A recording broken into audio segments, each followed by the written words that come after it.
13 ವರ್ಷ ಬೇಕಾಯ್ತಾ? ಇಂಥದ್ದೊಂದು ಪ್ರಯತ್ನ, ವ್ಯವಸ್ಥಿತ ಷಡ್ಯಂತ್ರ ನಡೀತಾ ಇದೆ ಅನ್ನುವುದನ್ನು ಅರ್ಥ ಮಾಡಿಕೊಳ್ಳೋದಕ್ಕೆ. ಯಾರೋ ಒಬ್ಬ ಬಂದು ಅದೇನೋ ಆರ್ಟಿಫಿಷಿಯಲ್ ಇಂಟೆಲಿಜೆನ್ಸ್ ಅನ್ನ ಬಳಸ್ಕೊಂಡು ವಿಡಿಯೋ ಮಾಡಿ ತರ್ಕಕ್ಕೆ ನಿಲುಕದ ವಿಷಯಗಳನ್ನು ಹೇಳಿದಾಗ ಇದು ಸತ್ಯ ಅಂತ ನಂಬ್ಕೊಂಡ್ಬಿಟ್ವಲ್ಲ ನಾವು. ನಿನ್ನೆ ತಾನೇ ಇಲ್ಲಿ ಉಪಮುಖ್ಯಮಂತ್ರಿಗಳು ಬಂದಿದ್ರು, ಯತಿಗಳಿಂದ ಸನ್ಮಾನಿತರಾದ್ರು. ಒಂದು ಮಾತು ಕೇಳಿಬಿಡ್ಬೇಕಾಗಿತ್ತೇನೋ ಯತಿಗಳು, ಈ ಮಠ ಆದರೂ ಯಾರ ಆಸ್ತಿ ಹೇಳ್ರಿ ಅಂತ. ಕೃಷ್ಣ ಗೀತೆಯಲ್ಲಿ ಹೇಳಿದಂತಹ ಬಹಳ ದೊಡ್ಡ ಸಂದೇಶ ಏನು ಅಂತ ಹೇಳಿದರೆ, ವಿಮರ್ಶೆ ಮಾಡುವಂಥ 18 ಅಧ್ಯಾಯಗಳಲ್ಲಿ ವಿಸ್ತಾರವಾಗಿ ವಿಶ್ಲೇಷಣೆ ಮಾಡಿ ಕೊನೆಗೆ ಕೃಷ್ಣ ಹೇಳಿದ್ದು ವಿಮರ್ಶಯಿತ ದಶೇಷೇಣ ಯಥೇಚ್ಛಸಿ ತಥಾಕರು ಅಂತ. ಕೃಷ್ಣ ಸಾಕ್ಷಾತ್ ಭಗವಂತನ ಅವತಾರ, ಅರ್ಜುನ ಭಕ್ತ. ಕೃಷ್ಣ ಅರ್ಜುನನಿಗೆ ಆರ್ಡರ್ ಮಾಡಬಹುದು, ಆದೇಶ ಮಾಡಬಹುದು, ನೀನು ಹೀಗೆ ಮಾಡಲೇಬೇಕು, ಇಲ್ಲದ್ರೆ ನಾನು ಏನು ಮಾಡ್ತೇನೆ ಅಂತ ಹೇಳಲಿಕ್ಕಾಗೋದಿಲ್ಲ, ಹೀಗೆಲ್ಲ ಹೇಳ್ಬೋದಿತ್ತು. ಆದರೆ ಕೃಷ್ಣ ಹಾಗೆ ಹೇಳಲೇ ಇಲ್ಲ. ಕೃಷ್ಣ ಎಲ್ಲವನ್ನೂ ಬಿಡಿಸಿ ಬಿಡಿಸಿ ಬಿಡಿಸಿ ಹೇಳಿ ಕೊನೆಗೂ ಹೇಳಿದ್ದು, ನಿನಗೆ ಯಾವುದು ಸರಿ ಅಂತೇಳಿ ಅನ್ನಿಸ್ತದೋ ಅದನ್ನು ನೀನು ಮಾಡು. ವಿಮರ್ಶಯಿತ ದಶೇಷೇಣ ಯಥೇಚ್ಛಸಿ ತಥಾಕರು. ಇದು ಭಗವದ್ಗೀತೆಯ ಉತ್ತುಂಗವಾದಂತಹ ಒಂದು ಸಂದೇಶ. ಸಾಕ್ಷಾತ್ ಭಗವಂತನೇ ಆದೇಶ ಮಾಡದೆ ನಾವು ಸ್ವಯಂ ವಿಮರ್ಶಾತ್ಮಕ ದೃಷ್ಟಿಯನ್ನು ಬೆಳೆಸಿಕೊಡ್ಬೇಕು ಅಂತ ಹೇಳಿ ಸಂದೇಶ ಕೊಟ್ಟಿದ್ದಾನೆ ಅಂತ ಹೇಳಿದರೆ, ಇದಕ್ಕಿಂತ ದೊಡ್ಡದಾದಂಥ ಸಂದೇಶವನ್ನು ನಾವು ಗುರುತಿಸಲಿಕ್ಕೆ ಸಾಧ್ಯವಿಲ್ಲ. ನಮ್ಮ ನಿಲುವು ಕೂಡ ಹಾಗೆ. ಯಾವುದೇ ವಿಚಾರವಾಗಲಿ ಅಲ್ಲಿ ಮೇಲ್ನೋಟಕ್ಕೆ ಒಂದು ಬೇರೆ ರೀತಿಯೇ ಇರುತ್ತದೆ. ಅದರ ಬೇರೆ ಬೇರೆ ದೃಷ್ಟಿಕೋನದಿಂದ ನೋಡಿದಾಗ ಅದರ ವಾಸ್ತವ ಸ್ಥಿತಿಯೇ ಬೇರೆ ಇರುತ್ತದೆ. ಆದ್ದರಿಂದ ಈ ಜಗತ್ತು ಹಿರಣ್ಮಯೇನ ಪಾತ್ರೇಣ ಸತ್ಯಸ್ಯಾಪಿ ಹಿತಂ ಮುಖಂ. ಸತ್ಯ ಎಲ್ಲಿರ್ತದೆ ಅಂದರೆ ಅದು cover cover cover cover cover ಒಳಗೆ ಇರ್ತದೆ. ಮೇಲ್ನೋಟಕ್ಕೆ ಏನು ರ್ಯಾಪರ್ ತೋರ್ತದೆ ಅದು ಸತ್ಯ ಅಲ್ಲ, ಅದರ ಒಳಗಡೆ ಅವಿತಿರುತ್ತದೆ.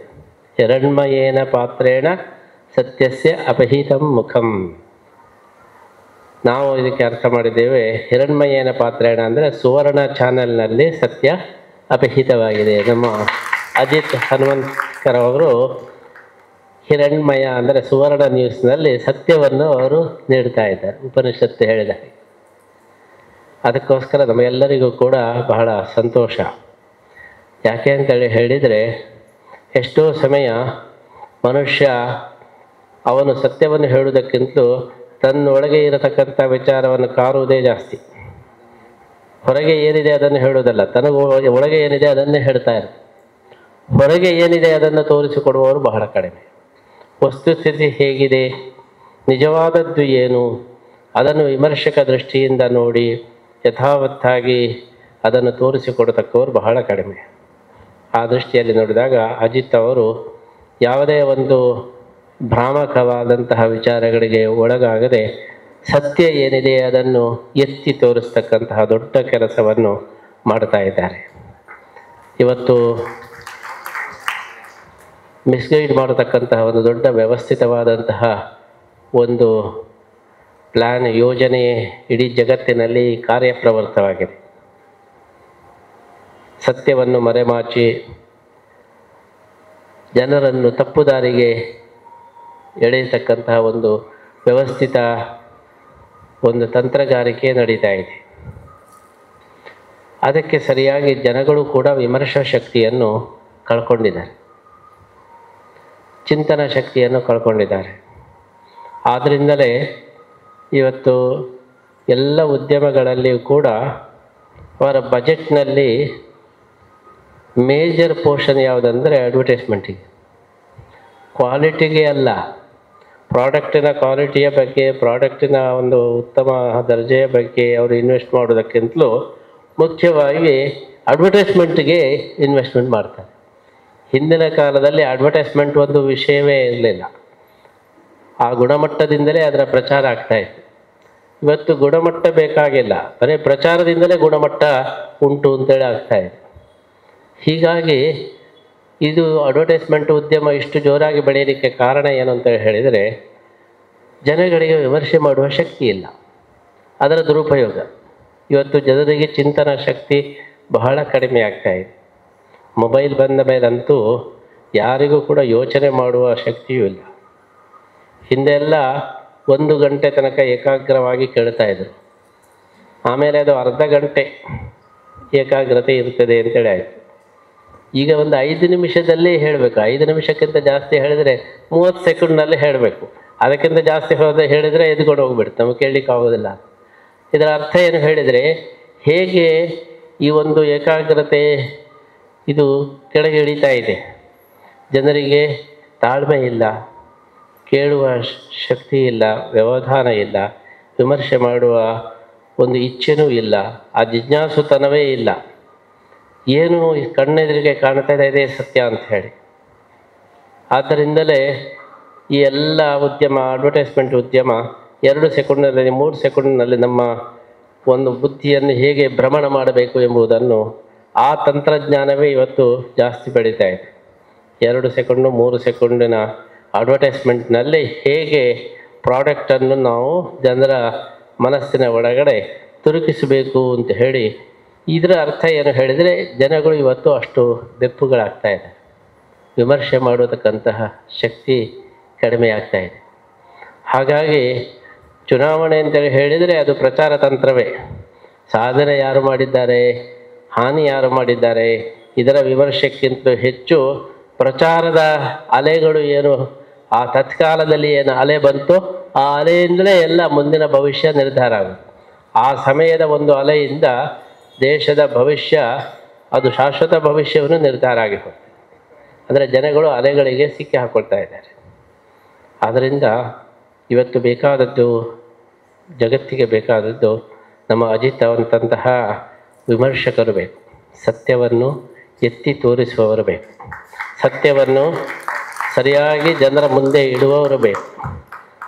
ಇಲ್ಲ ಅಂತೇಳಿ ಹೇಳಿದರೆ ಜನರಿಗೆ ಅದನ್ನು ತಿಳ್ಕೊಳ್ಳುವ ಒಂದು ಶಕ್ತಿಯೇ ಇಲ್ಲ.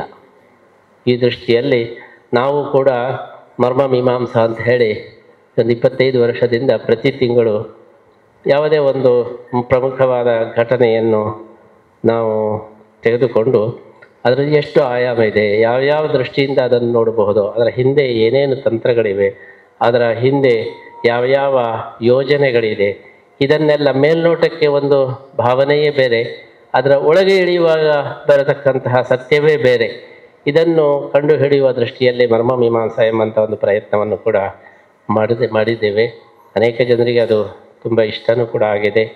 ಯಾಕೆಂದರೆ ಜಿಜ್ಞಾಸುತನ ಇದ್ದರೆ ಮಾತ್ರ ಅದು ಇಷ್ಟವಾಗಿ ಕಾಣುತ್ತೆ.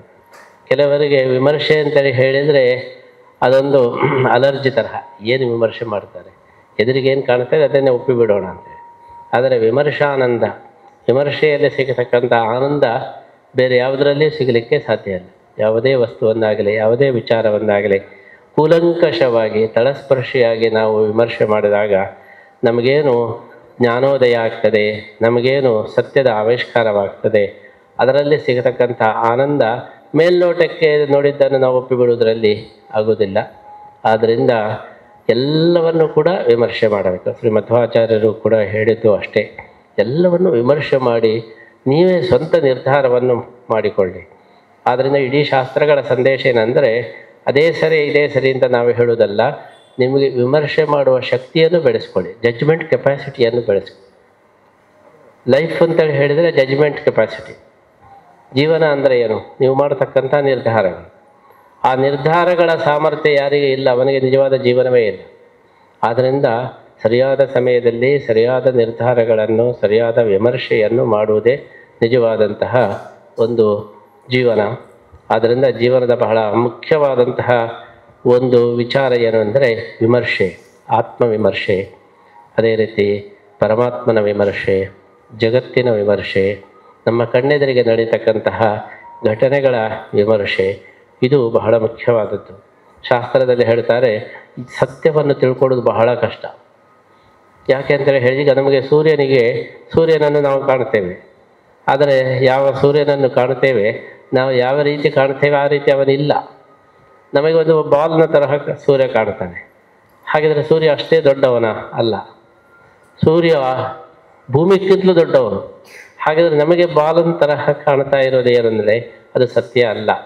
ನಮ್ಮ ಕಣ್ಣೆದುರಿಗೆ ಸೂರ್ಯ ಕಂಡರೂ ಕೂಡ ಅದರಲ್ಲಿ ಅನೇಕ ತಪ್ಪು ಕಲ್ಪನೆಗಳು, ಅದರಿಂದ ಅನೇಕ ತಪ್ಪು ವಿಚಾರಗಳು ನಮ್ಮಲ್ಲಿದೆ. ಯಾವ ವಸ್ತುವೇ ಆಗಲಿ ಕಣ್ಣೆದುರಿಗೆ ಕಣ್ಣಾರೆ ಕಂಡರೂ ಕೂಡ ಪರಾಂಪರಿಸಿ ನೋಡಬೇಕು.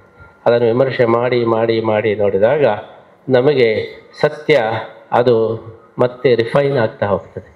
ಹೇಗೆ ಪೆಟ್ರೋಲಿಯಂ ಅದನ್ನು ರಿಫೈನ್ ಮಾಡ್ತಾ ಮಾಡ್ತಾ ಮಾಡ್ತಾ ಹೋದಾಗ ಅದು ಹೆಚ್ಚು ಶಕ್ತಿಯನ್ನು ಹೇಗೆ ಪಡೀತದೆ. ಮೊದಲು ಡೀಸೆಲ್ಲು, ಸೀಮೆ ಎಣ್ಣೆ, ಆಮೇಲೆ ಚಿಕ್ಕ ಚಿಕ್ಕ ಪ್ರಾಡಕ್ಟ್ಗಳು ಬರ್ತದೆ. ಆಮೇಲೆ ವಿಮಾನದಲ್ಲಿ ಹೋಗಬೇಕಾದರೆ ಅದು ಒಳ್ಳೆ ರಿಫೈನ್ ಆದಂತಹ ಪೆಟ್ರೋಲಿಯಂ ಇದ್ದರೆ ಮಾತ್ರ ಹಾರಲಿಕ್ಕೆ ಸಾಧ್ಯ ಆಗ್ತದೆ. ಹಾಗೆಯೇ ವಿಚಾರಗಳು ಒಳ್ಳೆ ರಿಫೈನ್ ಆದಾಗ ಹಾರಬಹುದು. ಅದರಿಂದ ನಾವು ಅನೇಕ ಒಂದು ವಿಚಾರಗಳನ್ನು ನೋಡಲಿಕ್ಕೆ ಬರಬಹುದು. ಹಾಗಾಗಿ ಜಗತ್ತಿಗೆ ಇವತ್ತು ಬೇಕಾದವು ಯಾವುದು ಅಂತೇಳಿ ಹೇಳಿದರೆ ವಿಮರ್ಶಕರು ಬೇಕು, ಸತ್ಯವನ್ನು ತೋರಿಸಿಕೊಡುವವರು ಬೇಕು, ಚಿಂತಕರು ಬೇಕು. ಇವತ್ತು ಆ ಒಂದು ಪ್ರವೃತ್ತಿ ಬಹಳ ಕಡಿಮೆ ಆಗ್ತಾ ಇದೆ. ಹಿಂದೆ ಎಲ್ಲ ಕಾಲೇಜುಗಳಲ್ಲಿ ಎಲ್ಲ ಚಿಂತನೆಗಳು, ಗೋಷ್ಠಿಗಳು ಇದೆಲ್ಲ ಬಹಳ ವಿದ್ಯಾರ್ಥಿಗಳಿಗೆ ಒಂದು ಆಕರ್ಷಕವಾದಂತಹ ಒಂದು ಕಾರ್ಯಕ್ರಮಗಳಾಗ್ತಾಯಿದ್ವು.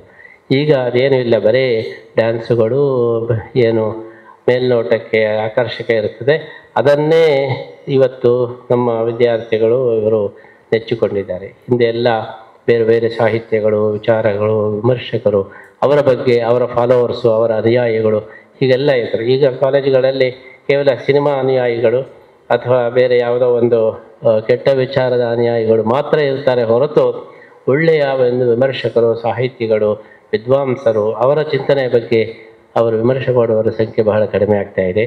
ಈ ದೃಷ್ಟಿಯಲ್ಲಿ ನಮಗೆ ಒಂದು ಅಜಿತ್ ಹನುಮಕ್ಕನವರು ಸಾಲದು, ಅಂಥವರು ಅನೇಕರು ಬೇಕು. ಇವತ್ತು ಅನೇಕರು ಇದ್ದರೆ ಆವಾಗ ಸಮಾಜ ಅದು ಒಳ್ಳೆಯ ರೀತಿಯಲ್ಲಿ ಒಳ್ಳೆಯ ದಾರಿಯಲ್ಲಿ ಸಾಗಲಿಕ್ಕೆ ಸಾಧ್ಯ ಇದೆ. ಈ ದೃಷ್ಟಿಯಲ್ಲಿ ಅಜಿತ್ ಅವರನ್ನು ನಾವು ಸಮಾಜಕ್ಕೆ ನಾವು ಎತ್ತಿ ತೋರಿಸಲಿಕ್ಕೆ ಬಹಳ ಸಂತೋಷ ಪಡ್ತಾ ಇದ್ದೇವೆ. ಅಂತಹ ವಿಮರ್ಶಕರ ಅವಶ್ಯಕತೆ ಇವತ್ತು ಹಿಂದೆಂದಿಗಿಂತಲೂ ಕೂಡ ಜಾಸ್ತಿ ಇದೆ. ಅಂತಹ ಅನೇಕ ಚಿಂತಕರು ಮೂಡಿ ಬರಬೇಕು. ಆ ದೃಷ್ಟಿಯಲ್ಲಿ ನಾವು ಅಜಿತ್ ಅವರನ್ನು ವಿಶೇಷವಾಗಿ ಅಭಿನಂದನೆ ಮಾಡ್ತಾ ಇದ್ದೇವೆ. ಇತ್ತೀಚೆಗೆ ನಡೆದಂತಹ ಈ ಧರ್ಮಸ್ಥಳದ ಘಟನೆಯನ್ನಾಗಲಿ ಅದು ಅಜಿತ್ ಅವರು ಯಾವ ರೀತಿ ಅದನ್ನು ಎತ್ತಿ ತೋರಿಸಿದ್ರು. ಇಲ್ಲ ಅಂತೇಳಿ ಹೇಳಿದರೆ, ಅಜಿತ್ ಅವರು ಪ್ರವೇಶ ಮಾಡಲಿಲ್ಲ ಅಂತ ಹೇಳಿದರೆ ಇನ್ನಷ್ಟು ಬ್ರಹ್ಮಲೋಕದಲ್ಲೇ ನಾವು ಮುಂದೆ ಸಾಗತಕ್ಕಂತಹ ಒಂದು ಪರಿಸ್ಥಿತಿ ಇರುತ್ತಿತ್ತು. ಅವರ ಪ್ರವೇಶದಿಂದಾಗಿ ಸತ್ಯ ಇವತ್ತು ಕಾಣಲಿಕ್ಕೆ ಸಾಧ್ಯವಾಗಿದೆ. ಆದ್ದರಿಂದ ಈ ರೀತಿ ಅಸತ್ಯದ ವಿಜೃಂಭಣೆಯ ಈ ಕಾಲದಲ್ಲಿ ಸತ್ಯವನ್ನು ಎತ್ತಿ ತೋರಿಸ್ತಕ್ಕಂತಹ ಒಂದು ವ್ಯಕ್ತಿಗಳ ಅವಶ್ಯಕತೆ ಇದೆ. ಇವತ್ತು ಎಡಪಂಥೀಯರು, ಎಡಬಿಡಂಗಿಗಳು ಅವರು ಬಹಳ ವ್ಯವಸ್ಥಿತವಾಗಿ ಸತ್ಯವನ್ನು ಮರೆಮಾಚತಕ್ಕಂತಹ ಒಂದು ದೊಡ್ಡ ಕಾರ್ಯಯೋಜನೆಯನ್ನು ಅವರು ಹಾಕಿಕೊಂಡಿದ್ದಾರೆ. ಅದನ್ನೆಲ್ಲ ಭೇದಿಸಬೇಕಾದರೆ ಅಜಿತ್ ಅವರ ಅವಶ್ಯಕತೆ ಇದೆ. ಈ ದೃಷ್ಟಿಯಲ್ಲಿ ಅಜಿತ್ ಹನುಮಕ್ಕನವರ ಈ ಒಂದು ಆಗಮನ ನಮಗೆ ತುಂಬ ಸಂತೋಷವನ್ನು ನೀಡಿದೆ. ಇವತ್ತು ನಮ್ಮ ಶ್ರೀಕೃಷ್ಣನ ಜನ್ಮಾಷ್ಟಮಿಯ ಈ ಬಂಡರೋತ್ಸವದ ಒಂದು ಒಳ್ಳೆಯ ಕಾರ್ಯಕ್ರಮವಾಗಿ ಅಜಿತ್ ಅವರ ಚಿಂತನೆಯನ್ನು ನಾವು ಪ್ರಸ್ತುತಪಡಿಸಲಿಕ್ಕೆ ಬಹಳ ಸಂತೋಷ ಪಡ್ತಾ ಇದ್ದು, ಅವರಿಗೆ ಶ್ರೀಕೃಷ್ಣ ಜನ್ಮಾಷ್ಟಮಿಯ ಈ ಸಂದರ್ಭದಲ್ಲಿ ಕೃಷ್ಣನ ವಿಶೇಷ ಅನುಗ್ರಹ ಇರಲಿ ಅಂತ ಹೇಳಿ ಪ್ರಾರ್ಥನೆ ಮಾಡಿ ಈ ಪ್ರಸಾದವನ್ನು ನೀಡ್ತಾ ಇದ್ದೇವೆ. ಯಾವಾಗಲೂ ಕೂಡ ಉತ್ತಮ ಚಿಂತಕರಿಗೆ ಬಹಳ ಒಂದು ಅನುಗ್ರಹದ ಅವಶ್ಯಕತೆ ಇದೆ. ಯಾಕೆಂತ ಹೇಳಿದರೆ ಉತ್ತಮ ಚಿಂತಕರನ್ನು ದುಷ್ಟರು ಯಾವಾಗಲೂ ಕೂಡ ಬೆನ್ನೆ ಹಿಡ್ತಾ ಇರ್ತಾರೆ. ಇವರಿಂದಾಗಿ ನಮ್ಮ ಕೆಲಸ ಹಾಳಾಗ್ತಾ ಇದೆ, ಇವರಿಂದಾಗಿ ನಮ್ಮ ಎಲ್ಲ ಯೋಜನೆ ಎಲ್ಲ ವಿಫಲವಾಗ್ತಾ ಇದೆ ಎಂಬುದಾಗಿ ಅವರ ಕುದೃಷ್ಟಿ ಉತ್ತಮ ಚಿಂತಕರ ಮೇಲೆ ಇರುತ್ತದೆ. ಹಾಗಾಗಿ ಅವರಿಗೆ ದೇವರ ಅನುಗ್ರಹ, ಒಂದು ವಿಶೇಷವಾದ ಅನುಗ್ರಹ ಕವಚ ಬೇಕು. ಈ ದೃಷ್ಟಿಯಲ್ಲಿ ಶ್ರೀಕೃಷ್ಣ ಮುಖ್ಯ ಪ್ರಾಣದೇವರ ವಿಶೇಷ ಅನುಗ್ರಹ ಅವರ ಮೇಲೆ ಇರಲಿ ಅಂತ ನಾವು ಆಶಿಸ್ತಾ, ಅವರ ಹೆಸರೇ ಹೇಳಿದಂತೆ ಅವರು ಹನುಮಕ್ಕನವರು. ಹಾಗಾಗಿ ಹನುಮಂತನ ಹಾಗೆ ಎಲ್ಲ ಲಂಕಾಪಟ್ಟಣ ಮಾಡುವ ಹಾಗೆ ಈ ದುಷ್ಟರು ಯಾರಿದ್ದಾರೆ ದುಷ್ಟರಿಗೆಲ್ಲ ಬೆಂಕಿ ಕೊಟ್ಟು ಅವರಿಗನ್ನೆಲ್ಲ ಹೆದರಿಸಿ ಬೆದರಿಸಿ ಅವರ ಆಟ ನಡೆಯದ ಹಾಗೆ ಮಾಡತಕ್ಕಂತಹ ಒಂದು ಶಕ್ತಿ ಅವರ ಹೆಸರಿನಲ್ಲೇ ಇದೆ. ಆ ಶಕ್ತಿ ಇನ್ನಷ್ಟು ಜಾಗೃತ ಆಗಬೇಕು. ಆ ಮೂಲಕ ಸಮಾಜಕ್ಕೆ, ನಾಡಿಗೆ, ರಾಜ್ಯಕ್ಕೆ, ದೇಶಕ್ಕೆ ಅವರಿಂದ ಉತ್ತಮವಾದಂತಹ ಸ್ಫೂರ್ತಿ, ಚೈತನ್ಯ, ಉತ್ಸಾಹ ಬರುವಂತೆ ಆಗಬೇಕು ಅಂತೇಳಿ ಆಶಿಸುತ್ತಾ ಶ್ರೀಕೃಷ್ಣ ಮುಖ್ಯ ಪ್ರಾಣದೇವರ ಪ್ರಸಾದವನ್ನು ನಾವು ನೀಡ್ತಾ ಇದ್ದೀವಿ.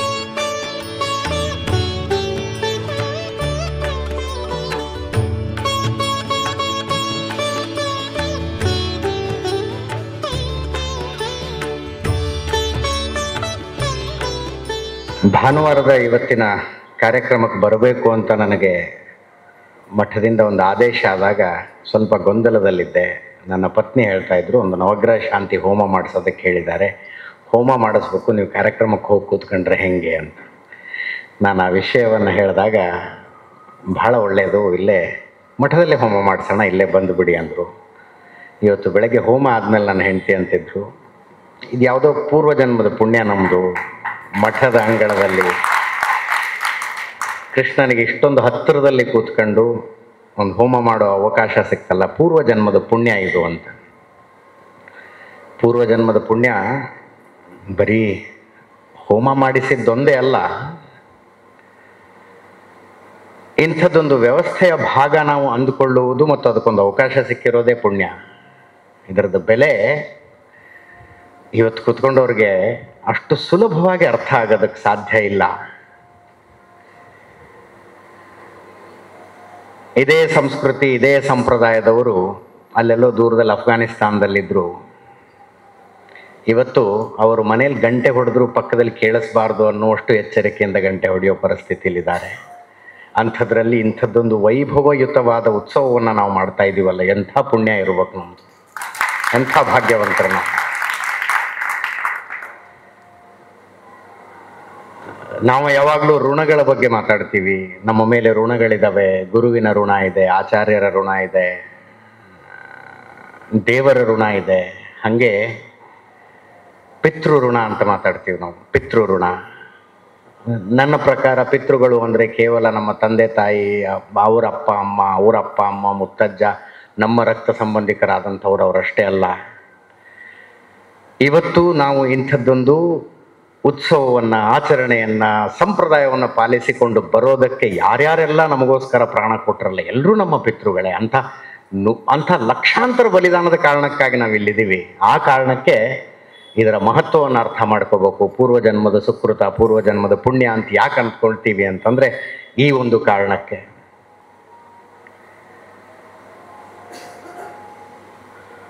ಗುರುಗಳು ಅಜಿತ್ ಅವರ ಹೆಸರಿನಲ್ಲೇ ಹನುಮಕ್ಕ ಇದ್ದಾರೆ, ಹನುಮನ ಆಶೀರ್ವಾದ ಇರಲಿ ಅಂದರು. ನನಗೆ ಆಂಜನೇಯನ, ಹನುಮನ ಬದುಕಿನ ಒಂದು ಕಥೆ ನನ್ನನ್ನು ಬಹಳ ಕಾಡುತ್ತೆ. ಸೀತಾ ಅಪಹರಣ ಆದಾಗ ಸೀತೆಯನ್ನು ಹುಡುಕಿಕೊಂಡು 4 ದಿಕ್ಕುಗಳಿಗೂ ಒಂದೊಂದು ತಂಡ ಹೋಯ್ತಂತೆ. ಹಾಗೆ ದಕ್ಷಿಣದ ಕಡೆ ಆಂಜನೇಯ, ಜಾಂಬವಂತ ಎಲ್ಲ ಹೋಗಿದ್ರು. ಈ ದೇಶದ ಭಾರತದ ಕಟ್ಟ ಕಡೆಯ ತುದಿಗೆ ಬಂದು ಸಮುದ್ರದ ಹತ್ರ ನಿಂತಾಗ ಈ ಸೀತೆಯನ್ನು ರಾವಣ ಈ ಕಡೆ ಕರ್ಕೊಂಡು ಹೋಗಿದ್ದಾನೆ, ಅಲ್ಲಿ ಹೋಗಿ ಹುಡುಕಬೇಕು ಅಂದಾಗ ಆಂಜನೇಯನಿಗೆ ತನ್ನ ಶಕ್ತಿ ಏನು ಅನ್ನೋದು ಗೊತ್ತಿರಲಿಲ್ಲ. ಅಯ್ಯೋ, ಈ ಸಮುದ್ರನ ನಾನು ಹೆಂಗೆ ದಾಟೋದು, ಯಾರು ಈ ಸಮುದ್ರ ದಾಟೋರು? ಗಾಬರಿಯಲ್ಲಿ ಕೇಳಿದಾಗ ಹಳೆ ಶಾಪ ಇತ್ತಂತೆ ಆಂಜನೇಯನಿಗೆ. ಶಾಪ ವಿಮೋಚನೆಯಾಗುವ ಸಮಯ ಬಂದಿತ್ತು. ಜಾಂಬವಂತ ಮುಂದೆ ನಿಂತ್ಕೊಂಡು ಹೇಳ್ತಾನೆ, ನೀನು ಪವನ ಪುತ್ರ ಕಣಯ್ಯ. ಚಿಕ್ಕವನಿದ್ದಾಗ ಹಸುವಾಗಿ ಅಮ್ಮ ಬೇಗ ಊಟ ಕೊಡಲಿಲ್ಲ ಅಂತ ಸೂರ್ಯನನ್ನೇ ಹಣ್ಣು ಅನ್ಕೊಂಡು ತಿನ್ನೋದಕ್ಕೆ ಹೋದಂಥವನು ನೀನು ಅಂತ ಹೇಳಿ ಆತನ ಶಕ್ತಿಯನ್ನು ಜಾಂಬವಂತ ತಿಳಿಸಿಕೊಟ್ಟಾಗ ಆಂಜನೇಯನಿಗೆ ಜ್ಞಾನೋದಯ ಆಗುತ್ತೆ. ಅಯ್ಯೋ, ನಾನು ಇಂಥವನ ಅಂತ. ನನಗೆ ಸದಾಕಾಲ ಅನಿಸೋದು, ಸಮಾಜಕ್ಕೆ ಜಾಂಬವಂತನ ಅವಶ್ಯಕತೆ ಇದೆ, ಸಮುದಾಯಕ್ಕೆ ಜಾಂಬವಂತನ ಅವಶ್ಯಕತೆ ಇದೆ. ಎಂಥ ಇತಿಹಾಸ ಗೊತ್ತಾ ನಮ್ಮದು ಅಂತ ಹೇಳುವಂಥ ಆ ಜಾಂಬವಂತರು ಇವತ್ತಿನ ಸಮಾಜಕ್ಕೆ ಬೇಕಾಗಿದ್ದಾರೆ. ಅವರು ಬಂದಾಗ ಬಹುಶಃ ನಮ್ಮ ಮನಸ್ಸಿನಲ್ಲಿನ ಆ ಪರದೆ ತರೆದು ಹೋಗುತ್ತೋ ಏನೋ. ನಾವು ತುಂಬ ಬಲಹೀನರು, ನಮ್ಮ ಕೈಯಲ್ಲಿ ಏನಾಗುತ್ತೆ, ನಾವು ಬಡಿಸ್ಕೊಂಡಿರುವಂಥವರು, ನಾವು ಹೊರಗಿನಿಂದ ಬಂದಂಥವರಿಂದ ಆಳಿಸಿಕೊಂಡು ಇದ್ದಂಥವರು ಅನ್ನುವ ಆ ಕೀಳರಿಮೆಯನ್ನು ತೊಡೆದು ಹಾಕುವಂಥ ಜಾಂಬವಂತರು ಇವತ್ತಿನ ಸಮಾಜಕ್ಕೆ ಬೇಕಾಗಿದ್ದಾರೆ. ಆಂಜನೇಯನಿಗೆ ಶಾಪ ವಿಮುಕ್ತಿ ಮಾಡಿದಂಗೆ ಈ ಸಮಾಜಕ್ಕೊಂದು ಶಾಪ ವಿಮುಕ್ತಿ ಮಾಡುವಂಥ ಅವಶ್ಯಕತೆ ಇದೆ. ಅಂಥ ಕೆಲಸವನ್ನು ಇವತ್ತಿನ ಪ್ರಾಜ್ಞರು ಮಾಡ್ತಾ ಇದ್ದಾರೆ, ತಿಳುವಳಿಕೆ ಉಳ್ಳಂಥವ್ರು ಮಾಡ್ತಾ ಇದ್ದಾರೆ. ಮಠಮಾನ್ಯಗಳ ಆ ಕೆಲಸದಲ್ಲಿ ನಿರತವಾಗಿದ್ದಾವೆ. ಅತಿ ದೊಡ್ಡ ಸಂತೋಷ ಅದು. ದೇವಸ್ಥಾನಗಳ ಮೇಲೆ ಸರ್ಕಾರದ ಆಡಳಿತ, ಹಿಡಿತದ ಬಗ್ಗೆ ಮಾತಾಡುವಂತಂದ್ರು. ನೆನ್ನೆ ತಾನೇ ಇಲ್ಲಿ ಉಪಮುಖ್ಯಮಂತ್ರಿಗಳು ಬಂದಿದ್ರು, ಯತಿಗಳಿಂದ ಸನ್ಮಾನಿತರಾದರು. ಒಂದು ಮಾತು ಕೇಳಿಬಿಡ್ಬೇಕಾಗಿತ್ತೇನೋ ಯತಿಗಳು, ಈ ಮಠ ಆದರೂ ಯಾರ ಆಸ್ತಿ ಹೇಳ್ರಿ ಅಂತ. ಚಾಮುಂಡಿ ಬೆಟ್ಟ ಯಾರ ಆಸ್ತಿ ಅನ್ನೋದರ ಬಗ್ಗೆ ಚರ್ಚೆ ಆಗ್ತಾ ಇದೆ ಇವತ್ತು. ಅದು ಹಿಂದೂಗಳ ಆಸ್ತಿ ಹೌದು ಅಲ್ಲ ಅಂತ ಹೇಳಿಬಿಟ್ಟಿದ್ದಾರೆ, ಫರ್ಮಾನ್ ಹೊರಟಿದೆ, ಹಿಂದೂಗಳ ಆಸ್ತಿ ಅಲ್ಲ ಅಂತ. ಮತ್ತು ಮಠದ ವಿಷಯದಲ್ಲಿ ಏನಾದರೂ ಅಭಿಪ್ರಾಯಗಳಿದ್ವೋ ಏನೋ, ಯಾರಿಗೆ ಗೊತ್ತು. ರಾಮ ಮಂದಿರ ಲೋಕಾರ್ಪಣೆಯಾಗುವ ಸಂದರ್ಭದಲ್ಲಿ ಬಹುಶಃ ನನ್ನ ಪತ್ರಿಕೋದ್ಯಮದ ಬದುಕಿನ ಅತ್ಯಂತ ಸಂಭ್ರಮದ ಕ್ಷಣ ಅಂತ ನಾನೇನಾದರೂ ಯಾವುದನ್ನಾದರೂ ಕರೆಯೋದಾದರೆ, ಒಬ್ಬ ಪತ್ರಕರ್ತನಾಗಿ ಯಾವ ವರದಿಗಾರಿಕೆಯನ್ನು ನೀವು ಅತಿ ಹೆಚ್ಚು ಸಂಭ್ರಮಿಸಿದ್ರಿ, ಅತಿ ಹೆಚ್ಚು ಸಂತೋಷ ಪಟ್ರಿ ಅಂತ ನನ್ನನ್ನು ಯಾರು ಕೇಳಿದ್ರೆ ಅದು ರಾಮ ಮಂದಿರ ಲೋಕಾರ್ಪಣೆಯ ಕಾರ್ಯಕ್ರಮ. ಆ ಪ್ರಯತ್ನದ ಆರಂಭ ಈ ಪವಿತ್ರ ಭೂಮಿಯಿಂದ ಆಯಿತು ಅನ್ನೋದು ಅದಕ್ಕಿಂತ ದೊಡ್ಡ ಸಂತೋಷ ಏನಿದೆ. ಈ ಪವಿತ್ರ ಭೂಮಿಯಿಂದಗೊಂಡಂತಹ ಪ್ರಯತ್ನದ ಆರಂಭ ಅದು. ಅಂತಿಮವಾಗಿ ಆ ಪ್ರಯತ್ನ ಫಲ ಕೊಟ್ಟ ಸನ್ನಿವೇಶದಲ್ಲಿ ನಾನು ಅಲ್ಲಿ ನಿಂತ್ಕೊಂಡು ವರದಿಗಾರಿಕೆಯನ್ನು ಮಾಡ್ತಿದ್ದೆ ಅನ್ನೋದೇ ಅತ್ಯಂತ ದೊಡ್ಡ ಸಂತೃಪ್ತಿ. ಆ ವರದಿಗಾರಿಕೆ ಮಾಡುವಾಗ ಅಲ್ಲೊಂದು ಸೂರಜ್ ಕುಂಡ್ ಅಂತ ಇದೆ. ಒಂದು ದಿವಸ ಅಯೋಧ್ಯೆಯ ಸೂರಜ್ ಕುಂಡ್ನಲ್ಲಿ ನಾನು ಹೋಗಿ ನೋಡ್ತಾ ಇದ್ದೆ. ದೊಡ್ಡ ಹೋಮ ನಡೀತಾ ಇತ್ತು. ಕೆಲವರ ಹೋಮದಲ್ಲಿ ಭಾಗಿಯಾಗಿದ್ರು, ಅವರಲ್ಲಿ ಒಂದು ವಿಶೇಷವಾದ ಸಂಭ್ರಮ ಇತ್ತು. ಹೋಮ ಮುಗಿದ ನಂತರ ಅವರು ಅವತ್ತು ಮಳೆನೂ ಇರಲಿಲ್ಲ, ಬಿಸಿಲು ಇರಲಿಲ್ಲ. ಅಯೋಧ್ಯೆಯಲ್ಲಿ ಸುಮ್ಮನೆ ಛತ್ರಿ ಏರಿಸಿದ್ರು. ಮಕ್ಕಳು, ದೊಡ್ಡವರು, ಮುದುಕರು ಎಲ್ಲ ಛತ್ರಿ ಹಿಡ್ಕೊಂಡು ಓಡಾಡ್ತಾ ಇದ್ರು. ಸೂರಜ್ ಕುಂಡ್ ಹೊರಗಡೆ ಅವ್ರಿಗೋಸ್ಕರ ಬಾಕ್ಸ್ಗಳಲ್ಲಿ ಚರ್ಮದ ಚಪ್ಪಲಿಗಳು ಬಂದಿದ್ವು. ಆ ಚಪ್ಪಲಿ ಹಾಕೊಂಡು ಓಡಾಡಿದ್ರು, ಸಂಭ್ರಮ ಪಟ್ರವರು. ನಾವು ಕೇಳಿದೆ, ಏನು ಕತೆ ಇದೆ, ಹಿಂಗ್ಯಾಕಿದ್ವು ಅಂತ. ಅಲ್ಲಿದ್ದವ್ರು ಹೇಳಿದ್ರು, 497 ವರ್ಷಗಳ ನಂತರ, ಈ ಕುಟುಂಬದ 11 ತಲೆಮಾರುಗಳ ನಂತರ ಇವರು ಚಪ್ಪಲಿ ಹಾಕತಾ ಇರೋದು, 11 ತಲೆಮಾರುಗಳ ನಂತರ ಇವರು ಛತ್ರಿ ಹಿಡ್ಕತಾ ಇರೋದು. ಅಲ್ಲೊಬ್ಬ ಹುಡುಗ ಇದ್ದ, ಮದುವೆ ವಯಸ್ಸಿಗೆ ಬಂದಿದ್ದ ಹುಡುಗ. ಆತನನ್ನು ತೋರಿಸಿ ಹೇಳಿದ್ರು, 11 ತಲೆಮಾರುಗಳ ನಂತರ ಮಂಟಪದಲ್ಲಿ ಈತನ ಮದುವೆ ಆಗತ್ತೆ ಅಂತ. ನನಗೆ ಮತ್ತಷ್ಟು ಆಸಕ್ತಿ ಬಂತು, ಏನು ಹೇಳ್ತಾ ಇದ್ದೀರಿ ನೀವು ಅಂತ. 497 ವರ್ಷಗಳ ಹಿಂದೆ ಅಯೋಧ್ಯೆಯ ರಾಮ ಮಂದಿರ ಅಂತಿಮವಾಗಿ ದಾಳಿಕೋರರ ಹಿಡಿತಕ್ಕೆ ಸಿಕ್ಕು ಧ್ವಂಸಗೊಂಡಾಗ ಆ ಕುಟುಂಬದ ಹಿರಿಯರು ಸೂರಜ್ ಕುಂಡ್ನಲ್ಲಿ ನಿಂತು ಪ್ರತಿಜ್ಞೆ ಮಾಡಿದ್ರು, ಮತ್ತೆ ಇಲ್ಲಿ ರಾಮ ಮಂದಿರ ಆಗೋ ತನಕ ನಮ್ಮ ಕುಟುಂಬದಲ್ಲಿ ಯಾರು ಚಪ್ಪಲಿ ಹಾಕೊಳ್ಳೋದಿಲ್ಲ, ಛತ್ರಿ ಹಿಡ್ಕೊಳ್ಳೋದಿಲ್ಲ, ತಲೆಗೆ ಪೇಟ ಪಗಡಿ ಕಟ್ಟಂಗಿಲ್ಲ, ಜೊತೆಗೆ ಮದುವೆ ಅಂತ ಆದ್ರೆ ಬಯಲ್ನಲ್ಲೇ ಮದುವೆ ಮಾಡ್ಕೋಬೇಕು ಅಂತ. 497 ವರ್ಷಗಳ ಹಿಂದಿನ ಪ್ರತಿಜ್ಞೆ ಅದು. ಹೆಚ್ಚು ಕಡಿಮೆ 11 ತಲೆಮಾರುಗಳು. ನಿಮ್ಮ ಮದುವೆ ಹೆಂಗಾಗ್ತಿತ್ತು ಅಂದ್ರೆ 2 ಬಿದುರುಗಳನ್ನ ನೆಟ್ಟು ಅದಕ್ಕೆ ಮಾವಿನ ತೋರಣ ಕಟ್ಟಿ ಅದರ ಮುಂದೆ ಕುತ್ಕೊಂಡು ಕುರ್ಚಿ ಮೇಲೆ ತಾಳಿ ಕಟ್ಟಿ ಮದುವೆ ಮಾಡ್ಕೊತಿದ್ವಿ ನಾವು ಅಂದ್ರು. ಕ್ಷತ್ರಿಯ ವಂಶ ಅದು. ಪಗಡೆ ಅವರಿಗೆ ಅತ್ಯಂತ ಗೌರವ. ಅಂಥ ಪಗಡೆಯನ್ನು 11 ತಲೆಮಾರು ಯಾರೂ ಕಟ್ಟಿಲ್ಲ. 11 ತಲೆಮಾರಿನ ಜನ ಪಗಡೆ ಕಟ್ಟಿಲ್ಲ. ಚರ್ಮದ ಚಪ್ಪಲಿ ಧರಿಸ್ಕೊಳ್ಳಿಲ್ಲ ಅವರು. ಯಾವತ್ತೂ ತಲೆ ಮೇಲೆ ನೆರಳಿಗಾಗಿ ಛತ್ರಿಯನ್ನು ಹಿಡ್ಕೊಂಡಿಲ್ಲ. ಎಂಥ ಪ್ರತಿಜ್ಞೆ ರೀ ಅದು, ಎಂಥ ಪ್ರತಿಜ್ಞೆ. 11 ತಲೆಮಾರಿನ ಹಿಂದಿನ ನಮ್ಮ ಪೂರ್ವಿಕರು ಮಾಡಿದಂತಹ ಪ್ರತಿಜ್ಞೆಯನ್ನು ಇವತ್ತಿನ ತನಕ ಪಾಲಿಸಿಕೊಂಡು ಬಂದ್ವಿ. ಇವತ್ತು ಅಂತಿಮವಾಗಿ ರಾಮ ಮಂದಿರ ನಿರ್ಮಾಣಗೊಂಡು ಅದು ಲೋಕಾರ್ಪಣೆಗೊಳ್ತಾ ಇದೆ. ಇವತ್ತು ಹೆಮ್ಮೆಯಿಂದ ತಲೆಗೆ ಪಗಡೆ ಕಟ್ಕೋತೀವಿ, ಛತ್ರಿ ಹಿಡ್ಕೋತೀವಿ, ಚರ್ಮ ಚಪ್ಪಲಿ ಹಾಕೋತೀವಿ. ಒಂದು ಮಂಟಪದೊಳಗೆ ತಲೆ ಮೇಲೆ ಸೂರಿರುವಲ್ಲಿ ನಮ್ಮ ಮಕ್ಕಳು ಮದುವೆ ಮಾಡ್ತೀವಿ ಅಂತ ಹೇಳ್ತಾ ಇದ್ರಲ್ಲ, ಅದು ನನಗೆ ಮತ್ತೆ ಮತ್ತೆ ಮತ್ತೆ ಮತ್ತೆ ನೆನಪಿಸಿ ಕೊಡುತ್ತೆ. ಕಳೆದುಕೊಂಡಿದ್ದನ್ನು ವಾಪಸ್ ಪಡ್ಕೊಳ್ಳೋದಕ್ಕೆ 497 ವರ್ಷಗಳ ಹೋರಾಟ ನಡೀತು. ಇದ್ದದ್ದನ್ನು ಉಳಿಸ್ಕೊಳ್ಳೋದಕ್ಕೆ ನಾವೇನೇನು ಮಾಡಬೇಕು ಅನ್ನೋದನ್ನ ಮತ್ತೆ ಮತ್ತೆ ನೆನಪಿಸಿ ಕೊಡುತ್ತದು, ಮತ್ತೆ ಮತ್ತೆ ನೆನಪಿಸಿ ಕೊಡುತ್ತೆ. ಅಂಥ ಪ್ರತಿಜ್ಞೆಯೊಂದಿಗೆ ಬದುಕಿದ್ರು ಜನ ಹಠಕ್ಕೆ ಬಿದ್ದು. ಅದೇ ರಾಮ ಮಂದಿರಕ್ಕಾಗಿ ನೀವು ಇತಿಹಾಸ ನೋಡ್ಬೇಕು ಒಂದ್ಸಲ. ಅಲ್ಲಿ ಮರಳಿ ಮಂದಿರವನ್ನ ಕಟ್ಟುವುದಕ್ಕೆ ಪ್ರಯತ್ನ ನಡೆಯದ 10 ವರ್ಷಗಳನ್ನ ನನಗೆ ತೋರಿಸಿ ಅಂತ ಚಾಲೆಂಜ್ ಹಾಕಿದೆ ನಾನು. ಯಾವುದೋ ಒಂದು 10 ವರ್ಷ ಮೈ ಮರೆತು ಸುಮ್ಮನಿದ್ರಪ್ಪ ಜನ, ತಮ್ಮ ಪಾಡಿಗೆ ತಾವು ಜೀವನ ನಡೆಸ್ಕೊಂಡಿದ್ರು. ಅಯೋಧ್ಯೆ ವಾಪಸ್ ಬೇಕು, ನಮಗೆ ರಾಮ ಮಂದಿರ ವಾಪಸ್ ಬೇಕು ಅಂತ ಕೇಳದೇ ಇರುವ 10 ವರ್ಷಗಳನ್ನು ತೋರಿಸಿ ನನಗೆ ಅಂತ. ಸಾಧ್ಯನೇ ಇಲ್ಲ ಅದನ್ನು ತೋರಿಸೋದಕ್ಕೆ, ಸಾಧ್ಯನೇ ಇಲ್ಲ. ಯಾರ್ಯಾರು ಯಾವ್ಯಾವ ರೀತಿಯಲ್ಲಿ ಏನೇನು ಪ್ರಯತ್ನಗಳನ್ನು ಮಾಡಬಹುದು ಆ ಎಲ್ಲಾ ಪ್ರಯತ್ನಗಳನ್ನು ನಡೆಸ್ತಾ ಇದ್ರು. ಕಳೆದು ಹೋಗಿದ್ದನ್ನ ಮರಳಿ ಪಡೆದುಕೊಳ್ಳುವುದಕ್ಕೆ ಅಂಥ ಪ್ರಯತ್ನ, ಇರುವುದನ್ನು ಉಳಿಸಿಕೊಳ್ಳೋದಕ್ಕೆ ಏನು ಮಾಡ್ತಾ ಇದ್ದೀವಿ ಅನ್ನುವ ಪ್ರಶ್ನೆಯನ್ನು ನಾವು ಕೇಳ್ಕೋಬೇಕು. ಇರುವುದನ್ನ ಉಳಿಸಿಕೊಳ್ಳೋದಕ್ಕೆ ಬಂದ್ರೆ ಯಾರೋ ದಾಳಿಕೋರರು ದಾಳಿ ನಡೆಸಿದ್ರು, ದೇವಸ್ಥಾನವನ್ನ ಭಂಗ ಮಾಡಿದ್ರು, ವಿಗ್ರಹಗಳನ್ನ ಭಂಜನ ಮಾಡಿದ್ರು. ಇವತ್ತು ಸ್ವತಂತ್ರ ಭಾರತದಲ್ಲಿ ಬದುಕ್ತಾ ಇದ್ದೀವಿ, ಸಂವಿಧಾನದ ಅಡಿಯಲ್ಲಿ ಬದುಕ್ತಾ ಇದ್ದೀವಿ, ಕಾನೂನುಗಳಿದಾವೆ, ನ್ಯಾಯಾಂಗ ವ್ಯವಸ್ಥೆ ಇದೆ, ಪೊಲೀಸ್ ವ್ಯವಸ್ಥೆ ಇದೆ. ಇವತ್ತು ಆ ರೀತಿಯಲ್ಲಿ ಯಾರೋ ಒಂದಷ್ಟು ದಾಳಿಕೋರರು ಬಂದು ದೇವಸ್ಥಾನವನ್ನ ಒಡೆದು ವಿಗ್ರಹಗಳನ್ನ ಭಂಗ ಮಾಡೋದಕ್ಕೆ ಸಾಧ್ಯ ಇಲ್ಲ. ಅದು ಅಸಾಧ್ಯವಾದ ಸನ್ನಿವೇಶ, ಒಪ್ಕೊಳ್ಳೋಣ. ಆದರೆ ಮನಸ್ಸಿನಲ್ಲಿರುವ ಮೂರ್ತಿಯನ್ನ ಭಂಗ ಮಾಡುವ ಪ್ರಯತ್ನಗಳು ಎಷ್ಟು ನಡೀತಾ ಇದ್ದಾವೆ ಯೋಚನೆ ಮಾಡಿ ಒಂದು ಸಲ. ನಮ್ಮ ಮನಸ್ಸಿನಲ್ಲೊಂದು ವಿಗ್ರಹ ಇದೆಯಲ್ಲ, ಆ ವಿಗ್ರಹದ ಭಂಜನೆಯ ಪ್ರಯತ್ನಗಳು ಎಷ್ಟು ನಡೀತಾ ಇಲ್ಲ. ಧರ್ಮಸ್ಥಳದ ಉದಾಹರಣೆ ಕೊಟ್ರು, ಸ್ವಾಮೀಜಿಗಳು ಕೊಟ್ರು, ಕಾರ್ಯಕ್ರಮದ ಆಯೋಜಕರು ಕೊಟ್ರು. ಇದು ಮನಸ್ಸಿನಲ್ಲಿರುವ ಮೂರ್ತಿಯನ್ನ ಭಂಗ ಮಾಡುವ ಪ್ರಯತ್ನ ಅಲ್ವಾ? ಆರೋಪಗಳು ಯಾರ್ಯಾರ್ದೋ ಮೇಲೆ ಇಲ್ಲ. ಕಮ್ಯುನಿಸ್ಟ್ ಇದ್ದಾರೆ, ಮುಸ್ಲಿಂ ಸಂಘಟನೆಗಳಿದಾವೆ, ಕ್ರಿಶ್ಚಿಯನ್ ಸಂಘಟನೆಗಳಿದಾವೆ. They all have a proclaimed goal. ಉದ್ದೇಶಿತ ಗುರಿ ಇದಾವೆ.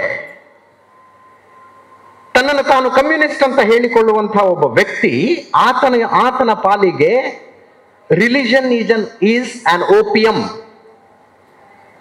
ಧರ್ಮ ಅಂದರೆ ಅಫೀಮು ಅಂತ ಅನ್ಕೊಂಡಿರುವಂತಹ ಸಿದ್ಧಾಂತ ಅದು. ಆತನ ಗುರಿ ಸ್ಪಷ್ಟವಾಗಿದೆ. ಧರ್ಮ, ಧಾರ್ಮಿಕ ಆಚರಣೆಗಳು, ದೇವಸ್ಥಾನಗಳು, ಮಠಮಾನ್ಯಗಳು, ಗುರುಗಳು, ಯತಿಗಳು, ಇದ್ಯಾವುದೂ ಇಲ್ಲದೇ ಇರುವ ಒಂದು ಸಮಾಜ ಬೇಕಾಗಿದೆ ಆತನಿಗೆ. ಆತನ ಪ್ರಯತ್ನ ಆತ ಮಾಡ್ತಾನೆ.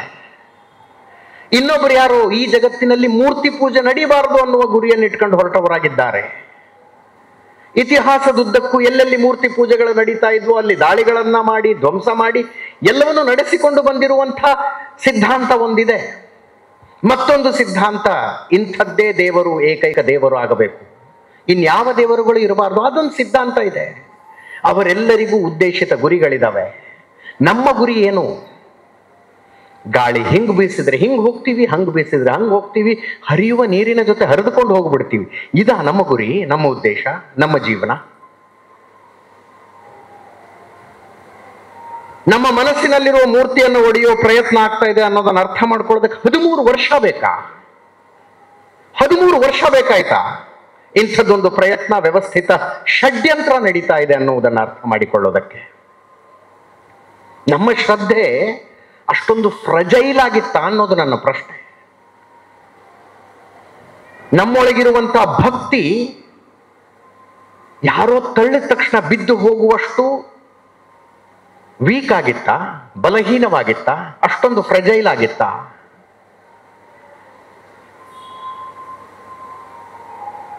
ಅತ್ಯಂತ ವಿಚಾರ ಸ್ವಾತಂತ್ರ್ಯವಿರುವ ಧರ್ಮ, ಸಂಸ್ಕೃತಿ, ಸಂಪ್ರದಾಯದಲ್ಲಿ ಹುಟ್ಟಿ ಬೆಳೆದಿರುವಂಥವರು ನಾವು.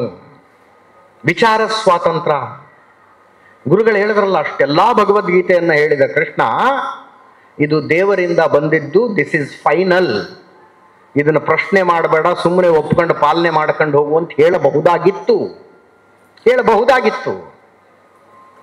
ಕೃಷ್ಣ ಕೂಡ ಅಷ್ಟೂ ಭಗವದ್ಗೀತೆಯನ್ನ ಹೇಳಿ ಮುಗಿಸಿದ ನಂತರ ಒಂದು ವಿಚಾರ ಸ್ವಾತಂತ್ರ್ಯವನ್ನು ಕೊಡ್ತಾನೆ. ನಾನು ಹೇಳಿದ್ದೀನಿ ಅನ್ನೋ ಕಾರಣಕ್ಕೆ ಒಪ್ಪಿಕೊಂಡು ಬಿಡಬೇಡ, ನಿನ್ನ ಚಿಕಿತ್ಸಕ ಬುದ್ಧಿಯನ್ನ ಬಳಸಿ ನನ್ನ ಈ ಬೋಧನೆಯನ್ನ ವಿಮರ್ಶೆಗೊಳಪಡಿಸು, ನಿನಗೆ ಸರಿ ಅನ್ಸಿದ್ರೆ ಇದನ್ನ ಪಾಲನೆ ಮಾಡು. ಕೃಷ್ಣ ಅರ್ಜುನನಿಗೆ ಹೇಳದದು. ಭಗವದ್ಗೀತೆಯನ್ನ ಹೇಳಿದ ಕೃಷ್ಣ ಅಂತಿಮವಾಗಿ ವಿಮರ್ಶಕ ಬುದ್ಧಿ ಮತ್ತು ಚಿಕಿತ್ಸಕ ಬುದ್ಧಿಯನ್ನ ಹೇಳ್ತಾನೆ. ನಮ್ಮ ವಿಮರ್ಶಕ ಬುದ್ಧಿ ಎಲ್ಲೋಗಿತ್ತು? ನಮ್ಮ ಚಿಕಿತ್ಸಕ ಬುದ್ಧಿ ಎಲ್ಲೋಗಿತ್ತು? ಯಾರೋ ಒಬ್ಬ ಬಂದು ಅದೇನೋ ಆರ್ಟಿಫಿಷಿಯಲ್ ಇಂಟೆಲಿಜೆನ್ಸ್ ಅನ್ನ ಬಳಸ್ಕೊಂಡು ವಿಡಿಯೋ ಮಾಡಿ ತರ್ಕಕ್ಕೆ ನಿಲುಕದ ವಿಷಯಗಳನ್ನು ಹೇಳಿದಾಗ ಇದು ಸತ್ಯ ಅಂತ ನಂಬ್ಕೊಂಡ್ಬಿಟ್ವಲ್ಲ ನಾವು, ಸತ್ಯ ಅಂತ ನಂಬ್ಕೊಂಡ್ಬಿಟ್ಟವಲ್ಲ. ನಾನೊಬ್ಬ ಪತ್ರಕರ್ತ, ನನ್ನ ಬದುಕಿನ ಬಹುತೇಕ ಭಾಗವನ್ನು ಕ್ರೈಮ್ ರಿಪೋರ್ಟಿಂಗ್ ನಲ್ಲಿ ಕಳೆದಂಥವನು. ನನ್ನ ಚಿಕಿತ್ಸಕ ಬುದ್ಧಿಗೆ ಅವನು ಹೇಳ್ತಾ ಇರೋದು ಹಸಿ ಸುಳ್ಳು ಅಂತ ಗೊತ್ತಾಗತ್ತೆ. ಯಾವುದೋ ಪ್ರಕರಣದಲ್ಲಿ ಯಾರನ್ನು ಅಮಾಯಕನನ್ನ ಆರೋಪಿಯನ್ನಾಗಿಸಿ ಬಿಟ್ಟರು, ಆ ಪ್ರಕರಣದಲ್ಲಿ ಪೊಲೀಸರು ಹೋಗಿ ಸಿ ರಿಪೋರ್ಟ್ ಸಲ್ಲಿಸಿದರು ಅಂದಾಗ ನನಗೆ ಅರ್ಥ ಆಗುತ್ತೆ, ಆರೋಪಿ ಸಿಕ್ಕಿರುವ ಪ್ರಕರಣದಲ್ಲಿ ಸಿ ರಿಪೋರ್ಟ್ ಸಲ್ಲಿಸಿದ್ರೆ ಮ್ಯಾಜಿಸ್ಟ್ರೇಟ್ ಕಪಾಳ ಕೊಡೋದು ಕಳಿಸ್ತಾರಲ್ಲಿ ಅಂತ. ಅಷ್ಟು ಆಲೋಚನೆ ಮಾಡುವ ಶಕ್ತಿ ನನ್ನ ಸಮಾಜಕ್ಕೆ ಇಲ್ಲದೆ ಹೋಯ್ತಾ? ಇಷ್ಟು ಆಲೋಚನೆ ಮಾಡುವ ಶಕ್ತಿ ನನ್ನ ಸಮಾಜಕ್ಕೆ ಇಲ್ಲದೆ ಹೋಯ್ತಾ? ಬಹಳ ಬೇಜಾರಾಗುವಂಥದ್ದು. ಅಂಥ ಚಿಕಿತ್ಸಕ ಬುದ್ಧಿಯನ್ನ ಕಳ್ಕೊಂಡಂತಹ ಸಮಾಜ ಪ್ರೊಪಗಂಡಕ್ಕೆ ಬಲಿಯಾಗ್ಬಿಡ್ತು. ದುಷ್ಪ್ರಚಾರಕ್ಕೆ ಬಲಿಯಾಗ್ಬಿಡ್ತು. ಅಂತಿಮವಾಗಿ ಪೂರ್ತಿಯಾಗಿ ಅದರ ಪರದೆಯನ್ನು ಕಳಚಿ ಎಲ್ಲರೂ ಎದ್ದು ನಿಂತಿದ್ದಾರೆ ಅಂತ ನನಗೇನು ಅನ್ನಿಸ್ತಾ ಇಲ್ಲ. ಅಂಥ ಸಮಾಜ ಅಲ್ಲ ಇದು, ಆ ಸಮಾಜ ಅಲ್ಲ. ಇಲ್ಲಿ ಅಂತಿಮವಾಗಿ ಹನುಮನಿಗೆ ಬಂದಂಥ ಜಾಂಬವಂತನೇ ಸಮಾಜಕ್ಕೆ ಬರಬೇಕಾಗಿದೆ. ಯಾವ ಆಚರಣೆಗಳು ನಡೀತಾ ಇದಾವಲ್ಲ, ಧರ್ಮಸ್ಥಳ, ಉಡುಪಿ, ಕುಕ್ಕೆ ಸುಬ್ರಹ್ಮಣ್ಯ, ಈ ಆಚರಣೆಗಳು ಇವತ್ತು ನಡ್ಕೊಂಡು ಹೋಗೋದಕ್ಕೆ ಆಗಿರುವ ಬಲಿದಾನಗಳು ಎಷ್ಟೆಷ್ಟು ಎಂಥೆಂಥವು ಅನ್ನೋದನ್ನ ಗಮನದಲ್ಲಿ ಇಟ್ಕೊಂಡ್ರೆ, ಅದನ್ನ ಮತ್ತೊಂದು ಸಲ ನೆನಪು ಮಾಡಿಕೊಂಡ್ರೆ ಆ ರೀತಿ ದುಷ್ಪ್ರಚಾರಕ್ಕೆ ಬಲಿಯಾಗೋದಿಲ್ಲ ನಾವು.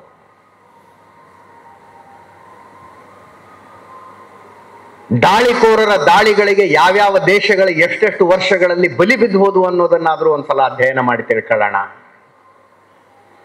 ನನಗೆ ಅಯೋಧ್ಯೆಯ ರಾಮ ಮಂದಿರ ಲೋಕಾರ್ಪಣೆ ನನ್ನ ಪತ್ರಿಕೋದ್ಯಮ ಬದುಕಿನ ಅತ್ಯುತ್ತಮ ವರದಿಗಾರಿಕೆ, ಅತ್ಯುತ್ತಮ ಕವರೇಜ್, ತುಂಬಾ ಸ್ಯಾಟಿಸ್ಫ್ಯಾಕ್ಷನ್ ಕೊಟ್ಟಂಥ, ತುಂಬಾ ಸಂತೃಪ್ತಿ ಕೊಟ್ಟಂಥ ಕವರೇಜ್ ಅಂತ ಯಾಕೆ ಅನಿಸುತ್ತೆ ಗೊತ್ತಾ? ಅಯೋಧ್ಯೆಯ ರಾಮ ಮಂದಿರ ನಿರ್ಮಾಣ ಆರಂಭಗೊಂಡಾಗ ಇನ್ನು ಬುನಾದಿ ತೆಗಿತಾ ಇದ್ರು.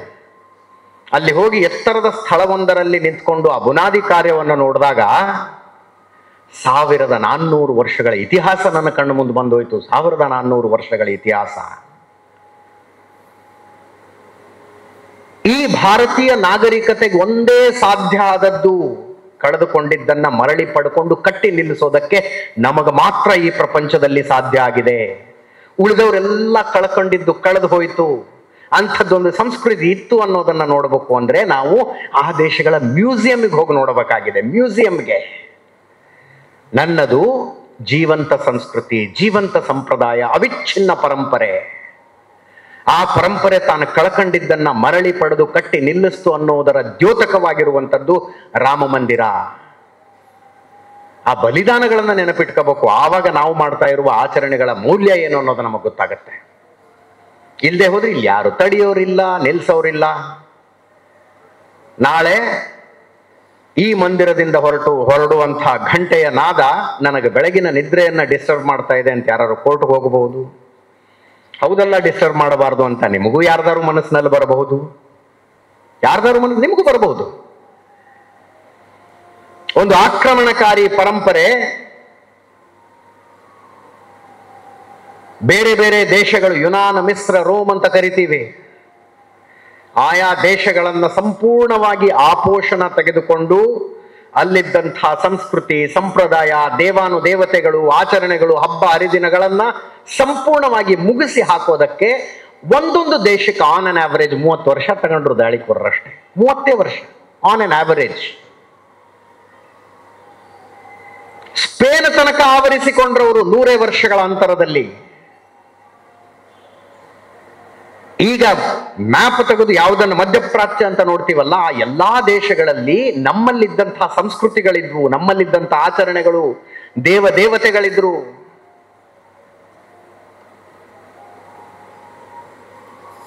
ಅವ್ರಿಗೊಂದು ಅವಿಚ್ಛಿನ್ನ ಪರಂಪರೆ ಅನ್ನೋದಿತ್ತು. ಅವರ ಧರ್ಮ ಗ್ರಂಥಗಳಿದ್ವು, ಪವಿತ್ರ ಗ್ರಂಥಗಳಿದ್ವು. ಅವುಗಳ ಮೇಲೆ ನಡೆದಂಥ ದಾಳಿಯ ಪ್ರಮಾಣ ಹೆಂಗಿತ್ತು ಅಂದ್ರೆ 30 ವರ್ಷಗಳು. ಒಂದೊಂದು ದೇಶ ಕೇವಲ 30 ವರ್ಷಗಳ ಅವಧಿಯಲ್ಲಿ ತಮ್ಮದನ್ನುವ ಎಲ್ಲವನ್ನೂ ಕಳೆದುಕೊಂಡು ದಾಳಿಕೋರರಾದ ನೀವು ಹೆಂಗ್ ಹೇಳ್ತೀರೋ ಹಂಗೆ, ನೀವ್ ಏನ್ ಆಚರಣೆ ಮಾಡು ಅಂತೀರೋ ಮಾಡ್ತೀವಿ, ನೀವು ಯಾವ ದೇವರನ್ನು ಹೇಳ್ತೀರೋ ಆ ದೇವರನ್ನ ನಾವು ಆರಾಧನೆ ಮಾಡ್ತೀವಿ, ನೀವು ಹೇಳ್ದಂಗೆ ಬದುಕೊಂಡು ಹೋಗ್ತೀವಿ ಅಂತ ಶರಣಾಗತರಾಗ್ಬಿಟ್ರು. ಇವತ್ತು ಈಜಿಪ್ತಿನ ಪಿರಾಮಿಡ್ ಮುಂದೆ ನಿಂತ್ಕೊಂಡು ನಾನು ಈ ಸಂಸ್ಕೃತಿಗೆ ಸೇರಿದವನು ಅಂತ ಹೇಳೋದಕ್ಕೆ ಒಬ್ಬ ವ್ಯಕ್ತಿ ಇಲ್ಲ. ನಾನು ಈ ಪರಂಪರೆಗೆ ಸೇರಿದವನು, ಈ ಪಿರಾಮಿಡ್ಗಳ ನಿರ್ಮಾತೃಗಳು ನನ್ನ ಪೂರ್ವಜರು ಅಂತ ಹೇಳಬಲ್ಲಂಥವನು ಒಬ್ಬ ಇವತ್ತು ಈಜಿಪ್ತಿನಲ್ಲಿ ಬದುಕಿಲ್ಲ.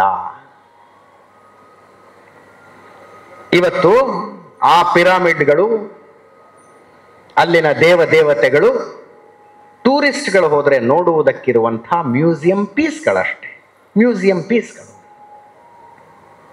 ಅಜರ್ಬೈಜಾನ್ ಅನ್ನುವಂಥ ಒಂದು ದೇಶಕ್ಕೆ ಹೋಗಿದ್ದೆ ನಾನು. ಅದರ ರಾಜಧಾನಿ ಬಾಕುವಿನಿಂದ ಒಂದು 50 ಕಿಲೋಮೀಟರ್ ದೂರದಲ್ಲಿ ನೈಸರ್ಗಿಕವಾಗಿ ಉರಿಯುವಂಥ ಒಂದು ಅಗ್ನಿ ಇದೆ. ನೈಸರ್ಗಿಕವಾಗಿ ಉರಿತಾ ಇರುತ್ತದು, ಮೀಥೇನ್ ಕಾರಣ. ಅದನ್ನು ನೋಡುವುದಕ್ಕೆ ಹೋದಾಗ ನಮಗೆ ಸಹಜ ಅಲ್ಲ, ಭಾರತೀಯರು ಅದು ಅಗ್ನಿ ಆರಾಧಕರು ಬದುಕ್ತಾ ಇದ್ದಂಥ ದೇಶ, ಅದು ಆರಾಧಿಸಲ್ಪಡ್ತಾ ಇದ್ದಂಥ ಪವಿತ್ರ ಅಗ್ನಿ ಅದು. ನಾನು ಕೇಳಿದೆ ಶೂ ಎಲ್ಲಿ ಬಿಚ್ಚಿಡಬೇಕು ಅಂತ. ಅವರು ಪರವಾಗಿಲ್ಲ ಹಾಕ್ಕೊಂಡೋಗಿ ಅಂದರು. ಅರೆ, ಯಾರದ್ದು ಆರಾಧಿಸುವಂಥ ಸ್ಥಳ, ಪವಿತ್ರ ಸ್ಥಳದ ಹತ್ರ ನಾನು ಶೂಸ್ ಹಾಕೊಂಡು ಹೆಂಗೆ ಹೋಗ್ಲಿ?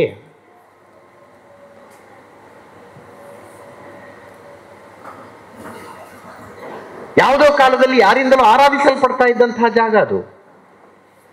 ಝೊರಾಸ್ಟ್ರಿಯನ್ಸ್ ಅಂತ ಕರೀತಾ ಇದ್ರು ಅವರನ್ನು, ಅಗ್ನಿ ಆರಾಧಕರು. ಅವರು ಆರಾಧಿಸ್ತಾ ಇದ್ದಂತಹ ಜಾಗಕ್ಕೆ ನಾನು ಚಪ್ಪಲಿಯಲ್ಲಿ ಬಿಟ್ಟು ಹೋಗ್ಲಿ ಅಂತ ಕೇಳಿದ್ರೆ ಅಲ್ಲಿ ವ್ಯವಸ್ಥಾಪಕರು ಹೇಳಿದ್ರು ಪರವಾಗಿಲ್ಲ ಹಾಕೊಂಡು ಹೋಗಿ ಅಂತ. ನನ್ನ ಮನಸ್ಸಿಗೆ ತುಂಬ ಖೇದ ಅನ್ನಿಸ್ತು, ತುಂಬ ಕಳವಳ ಅನ್ನಿಸ್ತು.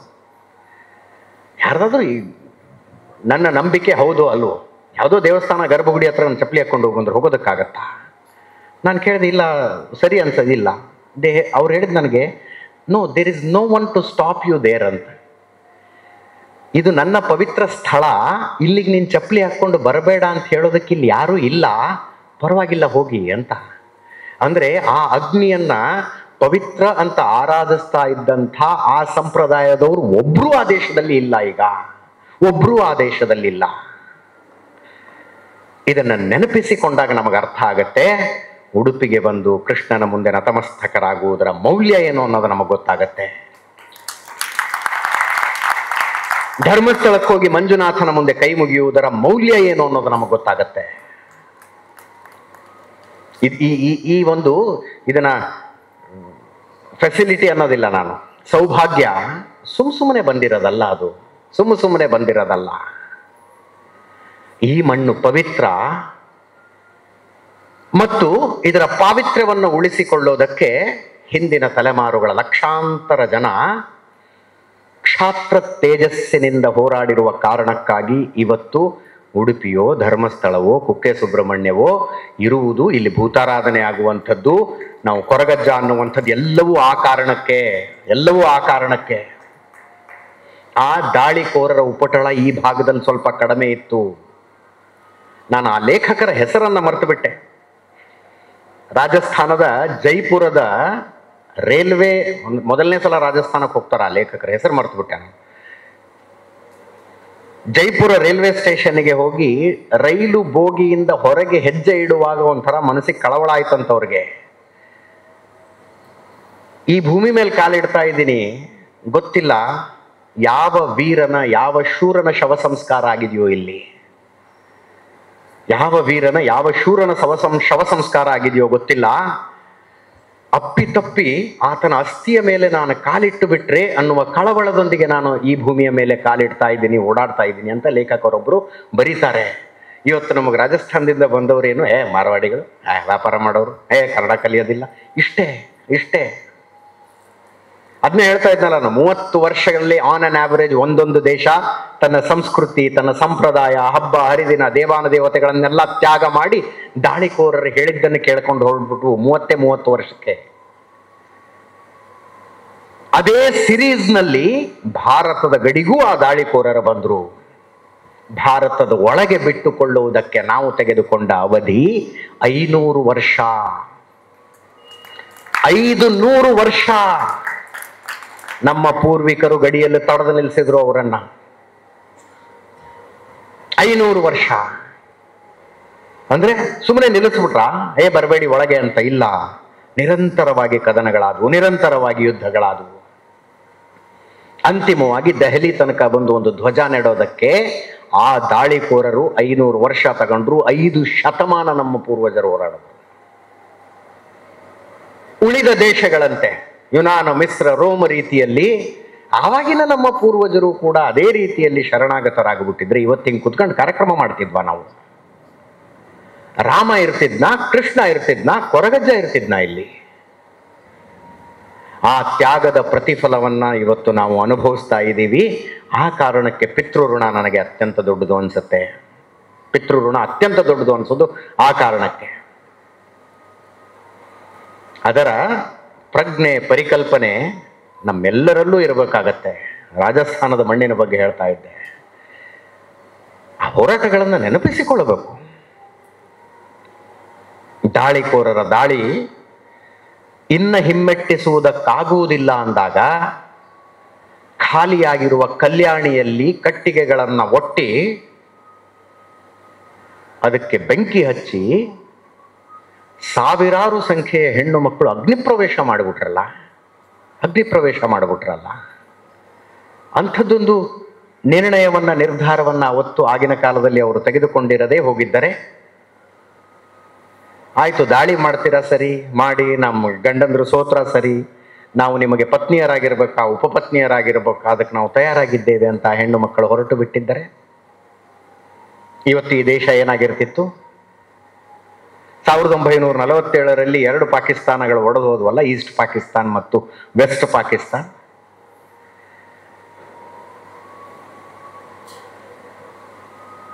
ಈಸ್ಟ್ ಪಾಕಿಸ್ತಾನ್ನ ಲೆಕ್ಕದಲ್ಲಿ ರಾಜಸ್ಥಾನ ಹೋಗಿರ್ತಿರ್ಲಿಲ್ವೋ? ಅಂಥ ಶೂರರ ಕಾರಣಕ್ಕಾಗಿ, ವೀರರ ಕಾರಣಕ್ಕಾಗಿ ಇವತ್ತು ಈ ಸಂಸ್ಕೃತಿ ಉಳ್ಕೊಂಡಿದೆ. ಇದು ಕೇವಲ ಆಚರಣೆಯ ಬಲವೊಂದರಿಂದ ಮಾತ್ರ ಅಲ್ಲ, ಕ್ಷಾತ್ರದಿಂದ ಉಳ್ಕೊಂಡಿರುವಂಥದ್ದು. ಇಂಥ ಕ್ಷಾತ್ರದಿಂದ ಉಳಿದುಕೊಂಡಿರುವಂಥ ಈ ಶ್ರದ್ಧೆ, ಈ ನಂಬಿಕೆ, ಈ ಆಚರಣೆಗಳನ್ನ ಯಾರ್ಯಾರದೋ ಪ್ರೊಪಗಂಡಗಳಲ್ಲಾಡಿಸಬಾರದು, ಯಾರ್ಯಾರದ್ದೋ ದುಷ್ಪ್ರಚಾರಗಳಲ್ಲಾಡಿಸಬಾರದು. ಸ್ವಾತಂತ್ರ್ಯ ಅನ್ನೋದು ಬಂದ ನಂತರ ನೋಡಿ, ಮೊಬೈಲ್ ಬಗ್ಗೆ ಗುರುಗಳು ಕೂಡ ಮಾತಾಡೋದು ಹೌದು, ಬಹಳ ಕಳವಳಕಾರಿಯಾಗಿದೆ ವಿಷಯ. ಮೊದಲು 3 ತಾಸಿನ ಸಿನಿಮಾ ಇರ್ತಿತ್ತು, ಟಿಕೆಟ್ ತಗೊಂಡು ಹೋಗಿ ಕೂತ್ಕೊಳ್ತಿದ್ವಿ. ಆ 3 ತಾಸಿನ ಕೊನೆಯ 5 ರಿಂದ 6 ನಿಮಿಷದಲ್ಲಿ ಕ್ಲೈಮ್ಯಾಕ್ಸ್ ಬರ್ತಿತ್ತು. ಆ 5-6 ನಿಮಿಷದ ಕ್ಲೈಮ್ಯಾಕ್ಸ್ ಅನ್ನು ನೋಡೋದಕ್ಕೆ 2.5 ಗಂಟೆ ಕೂತ್ಕೊತಾ ಇದ್ವಿ ನಾವು. ಈಗ ರೀಲ್ಸು 60ನೇ ಸೆಕೆಂಡಿಗೆ ಕ್ಲೈಮ್ಯಾಕ್ಸ್ ಬರದೆ ಹೋದ್ರೆ ನಾವು ಸ್ಕ್ರೋಲ್ ಮಾಡ್ಬಿಡ್ತೀವಿ. 60ನೇ ಸೆಕೆಂಡಿಗೆ ಕ್ಲೈಮ್ಯಾಕ್ಸ್ ಬೇಕೀಗ. ಈ ಮೊಬೈಲ್ನ ಕ್ರಾಂತಿ ಆದಾಗ ಇದಕ್ಕೆ 2 ಮುಖಗಳಿದಾವೆ. ಭಾರತಕ್ಕೆ ಸ್ವಾತಂತ್ರ್ಯ ಬಂದ ನಂತರ ಈ ದೇಶದ ಯುವಕ ಯುವತಿಯರು, ಬಾಲಕ ಬಾಲಕಿಯರು ಏನನ್ನು ಓದಬೇಕು, ಯಾವುದರ ಬಗ್ಗೆ ಚಿಂತನೆ ಮಾಡಬೇಕು, ಅವರು ಮುಂದೆ ದೊಡ್ಡವರಾದ ನಂತರ ಯಾವ ಮನಸ್ಥಿತಿಯಲ್ಲಿ ಇರಬೇಕು ಅನ್ನುವುದನ್ನು ನಿರ್ಧರಿಸೋದಕ್ಕೆ ಒಂದು ವ್ಯವಸ್ಥೆ ಬಂತು. ಆ ವ್ಯವಸ್ಥೆ ಒಂದು ನಿರ್ದಿಷ್ಟ ಸಿದ್ಧಾಂತದ ಕೈಯಲ್ಲಿತ್ತು. ಆ ಸಿದ್ಧಾಂತ ಡಿಸೈಡ್ ಮಾಡ್ತಿತ್ತು ನಮ್ಮ ಮಕ್ಕಳ ಪಠ್ಯಪುಸ್ತಕಗಳಲ್ಲಿ ಏನಿರಬೇಕು ಅಂತ. ನಮ್ಮ ಮಕ್ಕಳು ಕಾಲೇಜಿನಲ್ಲಿ ಲೈಬ್ರರಿಗೆ ಹೋದ್ರೆ ಅವರು ಕೈ ಹಾಕಿದ್ರೆ ಲೈಬ್ರರಿ ರ್ಯಾಕ್ನಲ್ಲಿ ಯಾವ ಪುಸ್ತಕ ಇರಬೇಕು ಅನ್ನೋದನ್ನ ಆ ಸಿದ್ಧಾಂತ ನಿರ್ಧಾರ ಮಾಡ್ತಿತ್ತು. ಆ ಕಾರಣಕ್ಕಾಗಿ ಈ ದೇಶದಲ್ಲಿ ಅಪಸವ್ಯಗಳಾದವು.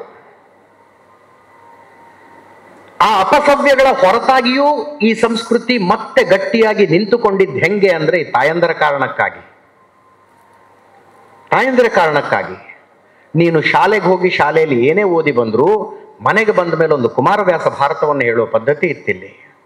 ಅಜ್ಜ ಅಜ್ಜಿ ಕೂಡಿಸ್ಕೊಂಡು ರಾಮಾಯಣ ಮಹಾಭಾರತದ ಕಥೆಗಳನ್ನು ಹೇಳುವ ಪದ್ಧತಿ ಇತ್ತು. ರಾಮ ಯಾಕೆ ಶ್ರೇಷ್ಠ, ಕೃಷ್ಣನ ಲೀಲೆಗಳೇನು ಅಂತ ಹೇಳುವಂಥ ವ್ಯವಸ್ಥೆ ಕುಟುಂಬದಲ್ಲಿದ್ದ ಕಾರಣಕ್ಕಾಗಿ ಅದು ಗಟ್ಟಿಯಾಗಿ ನಿಂತ್ಕೊಳ್ತು.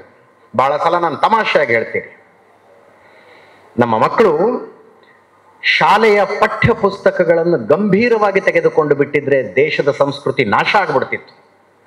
ಪುಣ್ಯ ನಮ್ಮದು, ನಾವು ಬರೀ ಎಕ್ಸಾಮ್ಗಷ್ಟೇ ಓದಿದ್ವಿ ಅದನ್ನು. ಸ್ಪೆಷಲಿ ಇತಿಹಾಸದ ಪುಸ್ತಕಗಳನ್ನು ಕೇವಲ ಪರೀಕ್ಷೆಗೆ ಓದಿದ್ವಿ ನಾವು. ಓದಿದ, ಕ್ಲಾಸ್ ಅಟೆಂಡ್ ಮಾಡ್ದ, ಬಂದ, ಪರೀಕ್ಷೆ ಬರದ, ಮಾರನೇ ದಿವಸ ಆ ಪುಸ್ತಕ ಎಲ್ಲೋ ನಾವೆಲ್ಲೋ. ಹಾಗೆ ಇದ್ದ ಕಾರಣಕ್ಕಾಗಿ ಈ ಸಂಸ್ಕೃತಿ ಉಳ್ಕಂತು. ಅದರ್ವೈಸ್ ಒಂದು ನಿರಭಿಮಾನಿ ಸಂತತಿಯೊಂದನ್ನು ತಯಾರು ಮಾಡುವುದಕ್ಕೆ ಬೇಕಾದಂತಹ ಎಲ್ಲಾ ವ್ಯವಸ್ಥೆಗಳನ್ನ ಮಾಡಲಾಗಿತ್ತು ಈ ದೇಶದಲ್ಲಿ. ನಿರಭಿಮಾನಿ ಸಂತತಿಯನ್ನು ತಯಾರಿಸೋದಕ್ಕೆ ಅದು ಸಾಧ್ಯ ಆಗಲಿಲ್ಲ. ಅದಾದ ನಂತರ ಅಭಿಮಾನಿ ಸಂತತಿಯೊಂದರ ಅವಶ್ಯಕತೆ ಇತ್ತಲ್ಲ.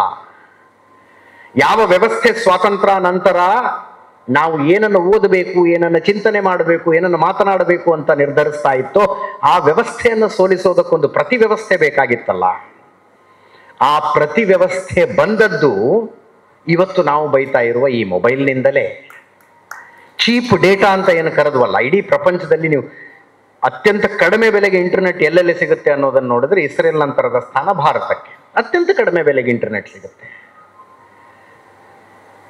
ಭಾರತೀಯತೆಯ ಪುನರುತ್ಥಾನಕ್ಕೆ ಈ ಮೊಬೈಲ್ ಕೊಟ್ಟ ಕೊಡುಗೆ ದೊಡ್ಡದು, ಚೀಪ್ ಡೇಟಾ ಕೊಟ್ಟ ಕೊಡುಗೆ ದೊಡ್ಡದು.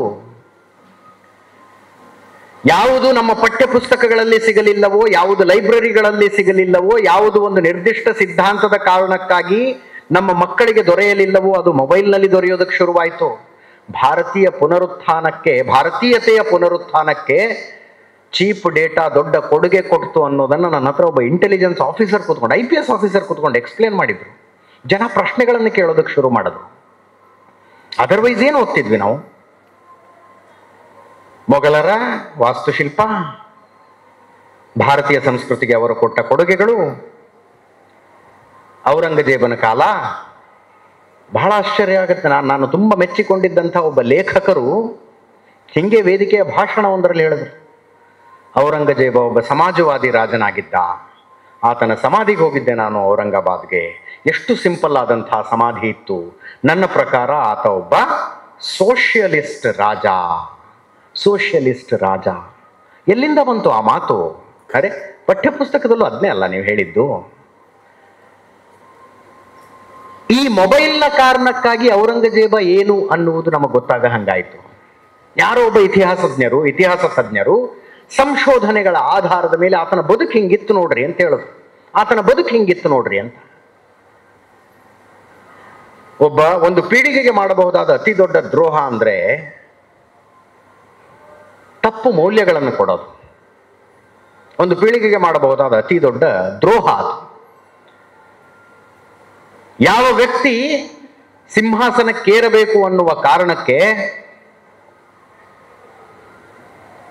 ತನ್ನದೇ ಸಹೋದರರನ್ನ ಕತ್ತರಿಸಿ ಕೊಂದು ಹಾಕದ್ನೋ, ತಾನು ಹುಟ್ಟಿಸಿದ ತಂದೆಯನ್ನ ಜೈಲಿಗೆ ಹಾಕದ್ನೋ, ಅದು ಎಂಥ ಜೈಲು? ಶಹಜಹಾನ್ನನ್ನ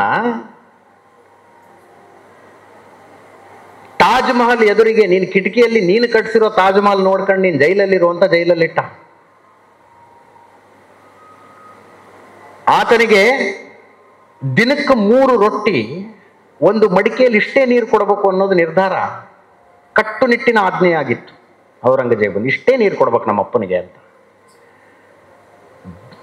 ಬೇಸಿಗೆಯ ಬಿಸಿ, ಸೆಖೆ, ಆಗ್ರಾದು. ಅಪ್ಪ ಮನವಿ ಕಳಿಸ್ತಾನೆ, ಇನ್ನೊಂದು ಸ್ವಲ್ಪ ನೀರು ಸಾಕಾಗ್ತಿಲ್ಲ, ಸ್ವಲ್ಪ ನೀರು ಜಾಸ್ತಿ ಕೊಡು ಅಂತಂದ್ರೆ ಔರಂಗಜೇಬ್ ಹೇಳ್ತಾನೆ, ಇದಕ್ಕಿಂತ ಜಾಸ್ತಿ ನೀರು ಸಿಗೋದಿಲ್ಲ ನಿನಗೆ ಅಂತ. ಶಹಜಹಾನ್ ಒಂದು ದೋಹಾ ಬರೀತಾನೆ, ಪರ್ಷಿಯನ್ನಲ್ಲಿದೆ, ಅದು ಎಕ್ಸಾಕ್ಟ್ ವರ್ಬ್ಯಾಟಿಮ್ ನೆನಪಿಲ್ಲ ನನಗೆ. ಆತ ಹೇಳೋದು, ನಾವು ಯಾರ ಮೇಲೆ ಆಳ್ವಿಕೆ ಮಾಡಿದ್ವಲ್ಲ,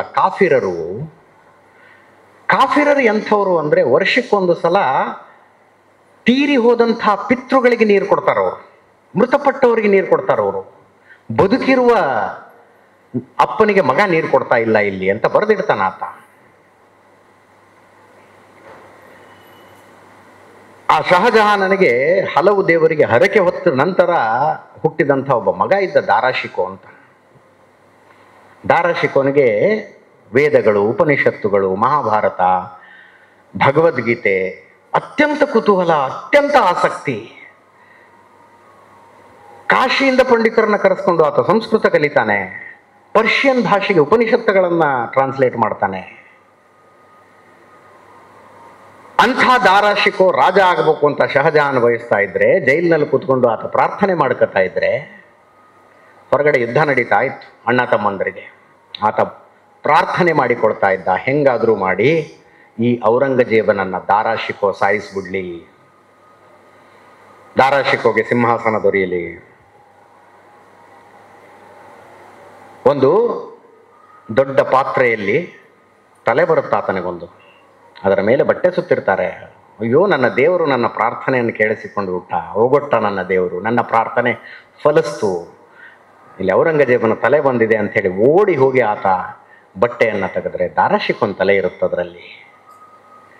ಇಂಥವರುಗಳನ್ನ ಶ್ರೇಷ್ಠ ವ್ಯಕ್ತಿಗಳು ಅನ್ನುವಂತೆ ನಮ್ಮ ಪಠ್ಯಪುಸ್ತಕ ಹೇಳ್ತಾ ಬಂತು, ಸಾಹಿತಿಗಳು ಹೇಳ್ತಾ ಬರ್ತಾರೆ. ಸೋಷಿಯಲಿಸ್ಟ್ ರಾಜ ಆತ, ಸಮಾಜವಾದಿ ರಾಜ ಆತ ಅಂತ. ಅಂತಿಮವಾಗಿ ಇಂಥದ್ದೂ ಒಂದು ಇತಿಹಾಸ ಇತ್ತು ಅನ್ನೋದು ನಮಗೆ ಗೊತ್ತಾಗಿದ್ದೇನು, ತಿಳಿಸಿದ್ದೇನು ಅಂತಂದ್ರೆ ಇದೇ ಚೀಪ್ ಡೇಟಾ. ಇದು ತುಂಬಾ ದೊಡ್ಡ ಬದಲಾವಣೆಯನ್ನ ತಂತು. ಯಾರೋ ಬಹಳ ಅದ್ಭುತವಾಗಿ ಭಾಗವತ ಹೇಳ್ತಾರೆ, ಭಗವದ್ಗೀತೆಯನ್ನ ವಿವರಿಸ್ತಾರೆ. ಅವ್ರದ್ದು ವಿಡಿಯೋ ಯೂಟ್ಯೂಬ್ಗೆ ಅಪ್ಲೋಡ್ ಆಗತ್ತೆ, ಮತ್ತೆಲ್ಲೋ ಕೂತ್ಕೊಂಡು ಯಾರೋ ನೋಡ್ತಾರೆ. ಈ ಪುಣ್ಯದ ಕೆಲಸಗಳು ಆಯ್ತು ಮೊಬೈಲ್ನಿಂದ, ಇಂಟರ್ನೆಟ್ನಿಂದ.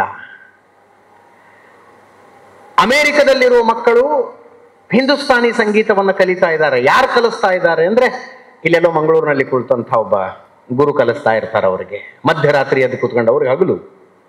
ಇಂಥ ಪುಣ್ಯದ ಕೆಲಸಗಳು ಆದವು ಇದರಿಂದ. ನಮಗೆ ನಮ್ಮತನ ಅರ್ಥ ಆಗುವ ಹಂಗಾಯ್ತು. ಆದರೆ ಇದು ಹಚ್ಚಿಟ್ಟಂಥ ದೀಪ, ಇದರಿಂದ ಮನೆಯನ್ನ ಬೆಳಗಿಸಲೂಬಹುದು, ಅಂಧಕಾರವನ್ನು ತೊಡೆಯಲೂಬಹುದು.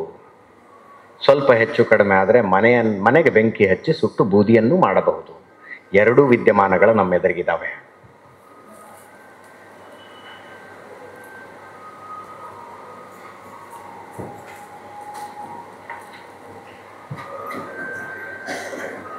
ಆ ಚಿಕಿತ್ಸಕ ಬುದ್ಧಿ ಬೇಕಾಗಿರೋದು. ಈ ಮೊಬೈಲ್ನ ಮೂಲಕ ನಮ್ಮೆದುರಿಗೆ ಬಂದಂತಹ ಒಂದು ದೃಶ್ಯ, ಅದು ಸತ್ಯನಾ ಸುಳ್ಳ, ವಿಮರ್ಶಾತ್ಮಕ ಬುದ್ಧಿಯೊಂದು ಬೇಕಾಗಿದೆ. ಆ ವಿಮರ್ಶಾತ್ಮಕ ಬುದ್ಧಿ ಸಮಾಜಕ್ಕಿದ್ದಿದ್ರೆ 12-13 ವರ್ಷಗಳ ಕಾಲ ಸುಳ್ಳಿನ ಸಂಭ್ರಮ ನಡೀತಾ ಇರಲಿಲ್ಲ. ಪುಣ್ಯ ಕಾರ್ಯಗಳನ್ನು ಮಾಡಿಕೊಂಡು ಬಂದಂಥವ್ರನ್ನ ಯಾರ್ಯಾರೋ ಏನೇನೋ ಹೆಸರುಗಳಿಂದ ಕರೆಯುವ ಸನ್ನಿವೇಶ ಬರ್ತಾ ಇರಲಿಲ್ಲ. ದುರಂತ ಬಂತು, ಆ ಪರದೆ ಕಳಚಲಿ. ಇದರ ಬಗ್ಗೆ ನಾನು ಎಚ್ಚರಿಕೆ ಕೊಟ್ಟಾಗಲೆಲ್ಲ ಹೇಳ್ತಾ ಬಂದ್ರು, ದೇವರಿದ್ದಾನೆ, ದೇವ್ರು ನಮ್ಮನ್ನು ಕಾಪಾಡ್ತಾನೆ, ದೇವರಿದ್ದಾನೆ, ದೇವರ ಅನುಗ್ರಹ ನಮ್ಮ ಮೇಲಿದೆ, ದೇವರಿರೋ ತನಕ ನಮಗೇನೂ ಆಗೋದಿಲ್ಲ. ಅನುಗ್ರಹ ಹೌದು, ದೇವರ ಆಶೀರ್ವಾದ ಇದೆ ಹೌದು, ದೇವರಿದ್ದಾನೆ ಹೌದು. ನನಗೆ ಶತಾವಧಾನಿ ಆರ್ ಗಣೇಶ್ ಅವರು ನನ್ನ ಕಾರ್ಯಕ್ರಮಕ್ಕೆ ಬಂದಾಗ ಹೇಳಿದಂಥ ಒಂದು ಕಥೆ ಈ ಸಂದರ್ಭದಲ್ಲಿ ಅತ್ಯಂತ ಸೂಕ್ತ ಅನಿಸುತ್ತೆ. ವಿಜಯದಶಮಿಯ ನಂತರ ರಾಜನೊಬ್ಬ ದಂಡಯಾತ್ರೆಗೆ ಹೊರಡುವ ತೀರ್ಮಾನಕ್ಕೆ ಬಂದ. ದಂಡಯಾತ್ರೆಗೆ ಹೋಗೋಣ, ಯುದ್ಧಕ್ಕೆ ಹೋಗೋಣ. ಆತ ತನ್ನ ರಾಜಧಾನಿಯ ಅತ್ಯುತ್ತಮ ಕಂಬಾರನೊಬ್ಬನನ್ನು ಕರೆದು, ನನಗೊಂದು ಕವಚ ಮಾಡಿಕೊಡು, ಎಂಥ ದಾಳಿಯನ್ನು ತಡೆದುಕೊಳ್ಳಬಲ್ಲಂಥ, ಎಂಥ ದಾಳಿಯಿಂದಲೂ ನನ್ನನ್ನು ರಕ್ಷಿಸಬಲ್ಲಂಥ ಒಂದು ಕವಚ ಮಾಡಿಕೊಡು ಅಂತ ಹೇಳ್ದ. ಕಂಬಾರ ಮನೆಗೆ ಹೋಗಿ ಲೋಹಶಾಸ್ತ್ರದ ಬಗ್ಗೆ ತನಗಿದ್ದಂಥ ಅಷ್ಟೂ ಜ್ಞಾನವನ್ನು ಬಳಸಿ ತನ್ನ ಹಿರಿಯರ ಹತ್ರ ಕೇಳಿಕೊಂಡು ಯಾವ್ಯಾವ ಲೋಹ ಎಷ್ಟೆಷ್ಟು ಸೇರಿಸಿದ್ರೆ ಅತ್ಯಂತ ಗಟ್ಟಿಯಾದ ಲೋಹ ನಿರ್ಮಾಣ ಆಗುತ್ತೆ, ಮಿಶ್ರ ಲೋಹ ನಿರ್ಮಾಣ ಆಗುತ್ತೆ ಅನ್ನೋದನ್ನು ತಿಳ್ಕೊಂಡು ಒಂದು ಕವಚ ಮಾಡ್ದ. ರಾಜನ ಹತ್ರ ತಗೊಂಡು ಬಂದ ಕವಚವನ್ನು. ತಗೊಳ್ಳಿ, ನೀವು ಕೇಳಿದಂಥ ಒಂದು ಕವಚ ಇದೆ ಅಂತ. ಇದನ್ನ ನಾನು ಪರೀಕ್ಷಿಸಲ್ಲ ಅಂತ ಕೇಳ್ದ ರಾಜ. ಪರೀಕ್ಷಿಸಿ ಅಂದಾತ. ಒಂದು ಬೊಂಬೆಗೆ ಆತ ಅದನ್ನ ತೊಡಿಸಿ, ಕವಚನ ತೊಡಿಸಿ ರಾಜ ಖಡ್ಗದಿಂದ ದಾಳಿ ಮಾಡ್ದ. ಮೊದಲನೇ ಏಟು ಕವಚಕ್ಕೆ ಕೊಟ್ಟ, ಬೊಂಬೆಗೇನೂ ಆಗ್ಲಿಲ್ಲ.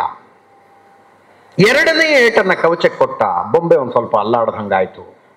ಮೂರನೇ ಏಟು ಕೊಟ್ಟ, ಕವಚ ಸ್ವಲ್ಪ ನೆಗ್ಗಿತು, ಡೆಂಟಾಯ್ತು ಕವಚ. ನಾಲ್ಕನೇ ಏಟು ಕೊಟ್ಟ, ಕವಚದಲ್ಲಿ ಸಣ್ಣದೊಂದು ಕ್ರ್ಯಾಕ್ ಬಂತು. ಐದನೇ ಏಟು ಕೊಟ್ಟ, ಒಳಗಿರುವ ಬೊಂಬೆ ಒಡೆದು ಹೋಗ್ಬಿಡ್ತು. ರಾಜನಿಗೆ ವಿಪರೀತ ಸಿಟ್ಟು. ನನ್ನನ್ನು ರಕ್ಷಿಸುವಂಥ ಕವಚ ಮಾಡಿಕೊಂಡು ಬರಕ್ಕೆ ಹೇಳಿದ್ದೆ ನಿನಗೆ. ನೀನು ಮಾಡಿಕೊಂಡು ಬಂದಿರುವ ಕವಚ ನನ್ನ 5 ಏಟುಗಳನ್ನು ಸಹಿಸಿಕೊಳ್ಳಲಿಲ್ಲ ಅಂತ. ಕಂಬಾರ ಮತ್ತೆ ಮನೆಗೆ ಹೋದ, ಇನ್ನೊಂದು ಅವಕಾಶ ಕೊಡಿ ನನಗೆ ಅಂತ. ಮತ್ತೆ ಮಾಡಿಕೊಂಡು ಬಂದ ಇನ್ನೊಂದು. ಮತ್ತೆ ಬಂದು ರಾಜ ಅದನ್ನು ಬೊಂಬೆಗೆ ತೊಡಸ್ತ. ಈ ಸಲ ಆತ ಮಾಡಿಕೊಂಡು ಬಂದಂಥ ಕವಚ ರಾಜನ 10 ಏಟುಗಳನ್ನು ಸಹಿಸಿಕೊಂಡು 11ನೇ ಏಟಿಗೆ ಬೊಂಬೆ ಒಡೆದು ಹೋಯ್ತು. ರಾಜ ಎಚ್ಚರಿಕೆ ಕೊಟ್ಟು ಕಳಿಸ್ತಾ, ಅಂತಿಮ ಅವಕಾಶ ಕೊಡ್ತಾ ಇದ್ದೀನಿ ನಿನಗೆ, ಅತ್ಯುತ್ತಮವಾದ ಕವಚವನ್ನು ಮಾಡಿಕೊಂಡು ಬರದೇ ಹೋದರೆ ನಿನ್ನ ತಲೆ ಕತ್ತರಿಸ್ತೀನಿ ಅಂತ. ಮನೆಗೆ ಹೋದ ರಾಜ. ಕಂಬಾರ ಮನೆಗೆ ಹೋದ. ಅಳ್ತಾ ಕೂತ್ಕೊಂಡಿದ್ದ. ಮಗ ಬಂದು ಏನಾಯ್ತು ಅಂತ ಕೇಳ್ದ. ಹಿಂಗಿಂಗಾಗಿದೆಯಪ್ಪ, ನಾನು ಎಂಥ ಕವಚ ಮಾಡಿಕೊಟ್ರು ರಾಜನ ಏಟು, ಖಡ್ಗದ ಏಟು ತಡಿತಾ ಇಲ್ಲ ಅದು ಅಂತ. ಮಗ ಹೇಳ್ದ, ಒಂದು ಅತ್ಯುತ್ತಮವಾದ ಕವಚವನ್ನು ಮಾಡಿಕೊಡು, ಆದರೆ ಈ ಸಲ ಕವಚ ತಗೊಂಡು ನೀನು ಹೋಗ್ಬೇಡ, ನಾನು ಹೋಗ್ತೀನಿ ಅಂತ. ಕಂಬಾರ ಕವಚ ಮಾಡಿಕೊಟ್ಟ, ಮಗ ತಗೊಂಡು ಹೋದ ಅದನ್ನ. ರಾಜ ಮತ್ತೆ ಬೊಂಬೆಗೆ ತೊಡಸೋದಕ್ಕೆ ಹೋದಾಗ ಕಂಬಾರನ ಮಗ ಹೇಳ್ದ, ಇಲ್ಲ ನಾನು ತೊಡ್ಕತ್ತೀನಿ, ನನ್ನ ಮೇಲೆ ದಾಳಿ ಮಾಡಿ ನೀವು ಅಂತ. ಕವಚ ತೊಡ್ಕೊಂಡು ನಿಂತಾಗ ರಾಜ ಮೊದಲ ಏಟನ್ನು ಹೊಡೆದ. ಕಂಬಾರನ ಮಗನಿಗೆ ಏನೂ ಆಗಲಿಲ್ಲ. ಎರಡನೇ ಏಟನ್ನು ಹೊಡೆದ. ಕಂಬಾರನ ಮಗನಿಗೆ ಏನೂ ಆಗಲಿಲ್ಲ. ಮೂರನೇ ಏಟು ಹೊಡೆಯೋದಕ್ಕೆ ಬಂದಾಗ ಕಂಬಾರನ ಮಗ ತಪ್ಪಿಸ್ಕೊಂಡ. ಹೊಡೆಯದಂತೆ ತಪ್ಪಿಸ್ಕೊಂಡ. 4ನೇ ಏಟು ಹೊಡೆಯೋದಕ್ಕೆ ಬಂದಾಗ ತಪ್ಪಿಸ್ಕೊಂಡ. 5ನೇ ಸಲ ರಾಜ ಖಡ್ಗ ಎತ್ತದಾಗ ಪಕ್ಕದಲ್ಲಿದ್ದ ಖಡ್ಗವೊಂದನ್ನು ತೆಗೆದುಕೊಂಡು ಕಂಬಾರನ ಮಗ ನಿಂತ್ಕೊಂಡ. 6ನೆಯ ಸಲ ರಾಜ ಹೊಡೆಯೋದಕ್ಕೆ ಬಂದಾಗ ತನ್ನ ಖಡ್ಗವನ್ನು ಅಡ್ಡ ಇಟ್ಟ ಕಂಬಾರನ ಮಗ. ರಾಜ ಸಿಟ್ಟಿಗೆದ್ದು ಕೇಳ್ದ, ಏನು ಮಾಡ್ತಾ ಇದೀಯಾ ನೀನು ಅಂತ. ಕಂಬಾರನ ಮಗ ಹೇಳ್ತಾನೆ, ಖಡ್ಗ ಇರೋದು ಮೊದಲ 2 ಏಟುಗಳಿಂದ ರಕ್ಷಣೆ ಕೊಡೋದಕ್ಕೆ, 3ನೇ ಏಟಿನಿಂದ ನೀವು ತಪ್ಪಿಸ್ಕೊಳ್ಬೇಕು, 4ನೇ ಏಟು ಬೀಳದಂತೆ ಆಯುಧವನ್ನ ನೀವು ಎತ್ಕೊಂಡು ನಿಂತ್ಕೋಬೇಕು. ಅದೇ ರೀತಿ ದೇವರ ಅನುಗ್ರಹ ಮೊದಲ 2 ಏಟುಗಳಿಂದ ನಮ್ಮನ್ನು ಕಾಪಾಡುತ್ತೆ. ಅದಾದ ಮೇಲೆ ನಾವು ಮಾಡುವ ಕಾರ್ಯತಂತ್ರ ಏನು?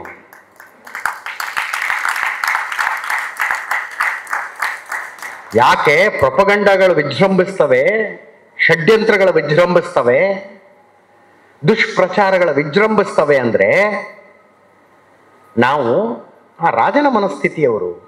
ದೇವರ ಅನುಗ್ರಹ ಅನ್ನುವಂಥ ಒಂದು ಕವಚ ಇದೆ, ಆ ಕವಚ ಏನೂ ಆಗದಂತೆ ನಮ್ಮನ್ನು ಕಾಪಾಡುತ್ತೆ. ನಾವು ದೇವನಾಮ ಸ್ಮರಣೆಯನ್ನ ಮಾಡ್ತಾ ಕೂತ್ಕೊಂಡು ಬಿಡೋಣ ಅಂತ ಕೂತ್ಕೊಂಡಿರುವಂತಹ ಸಮುದಾಯ ಇದು.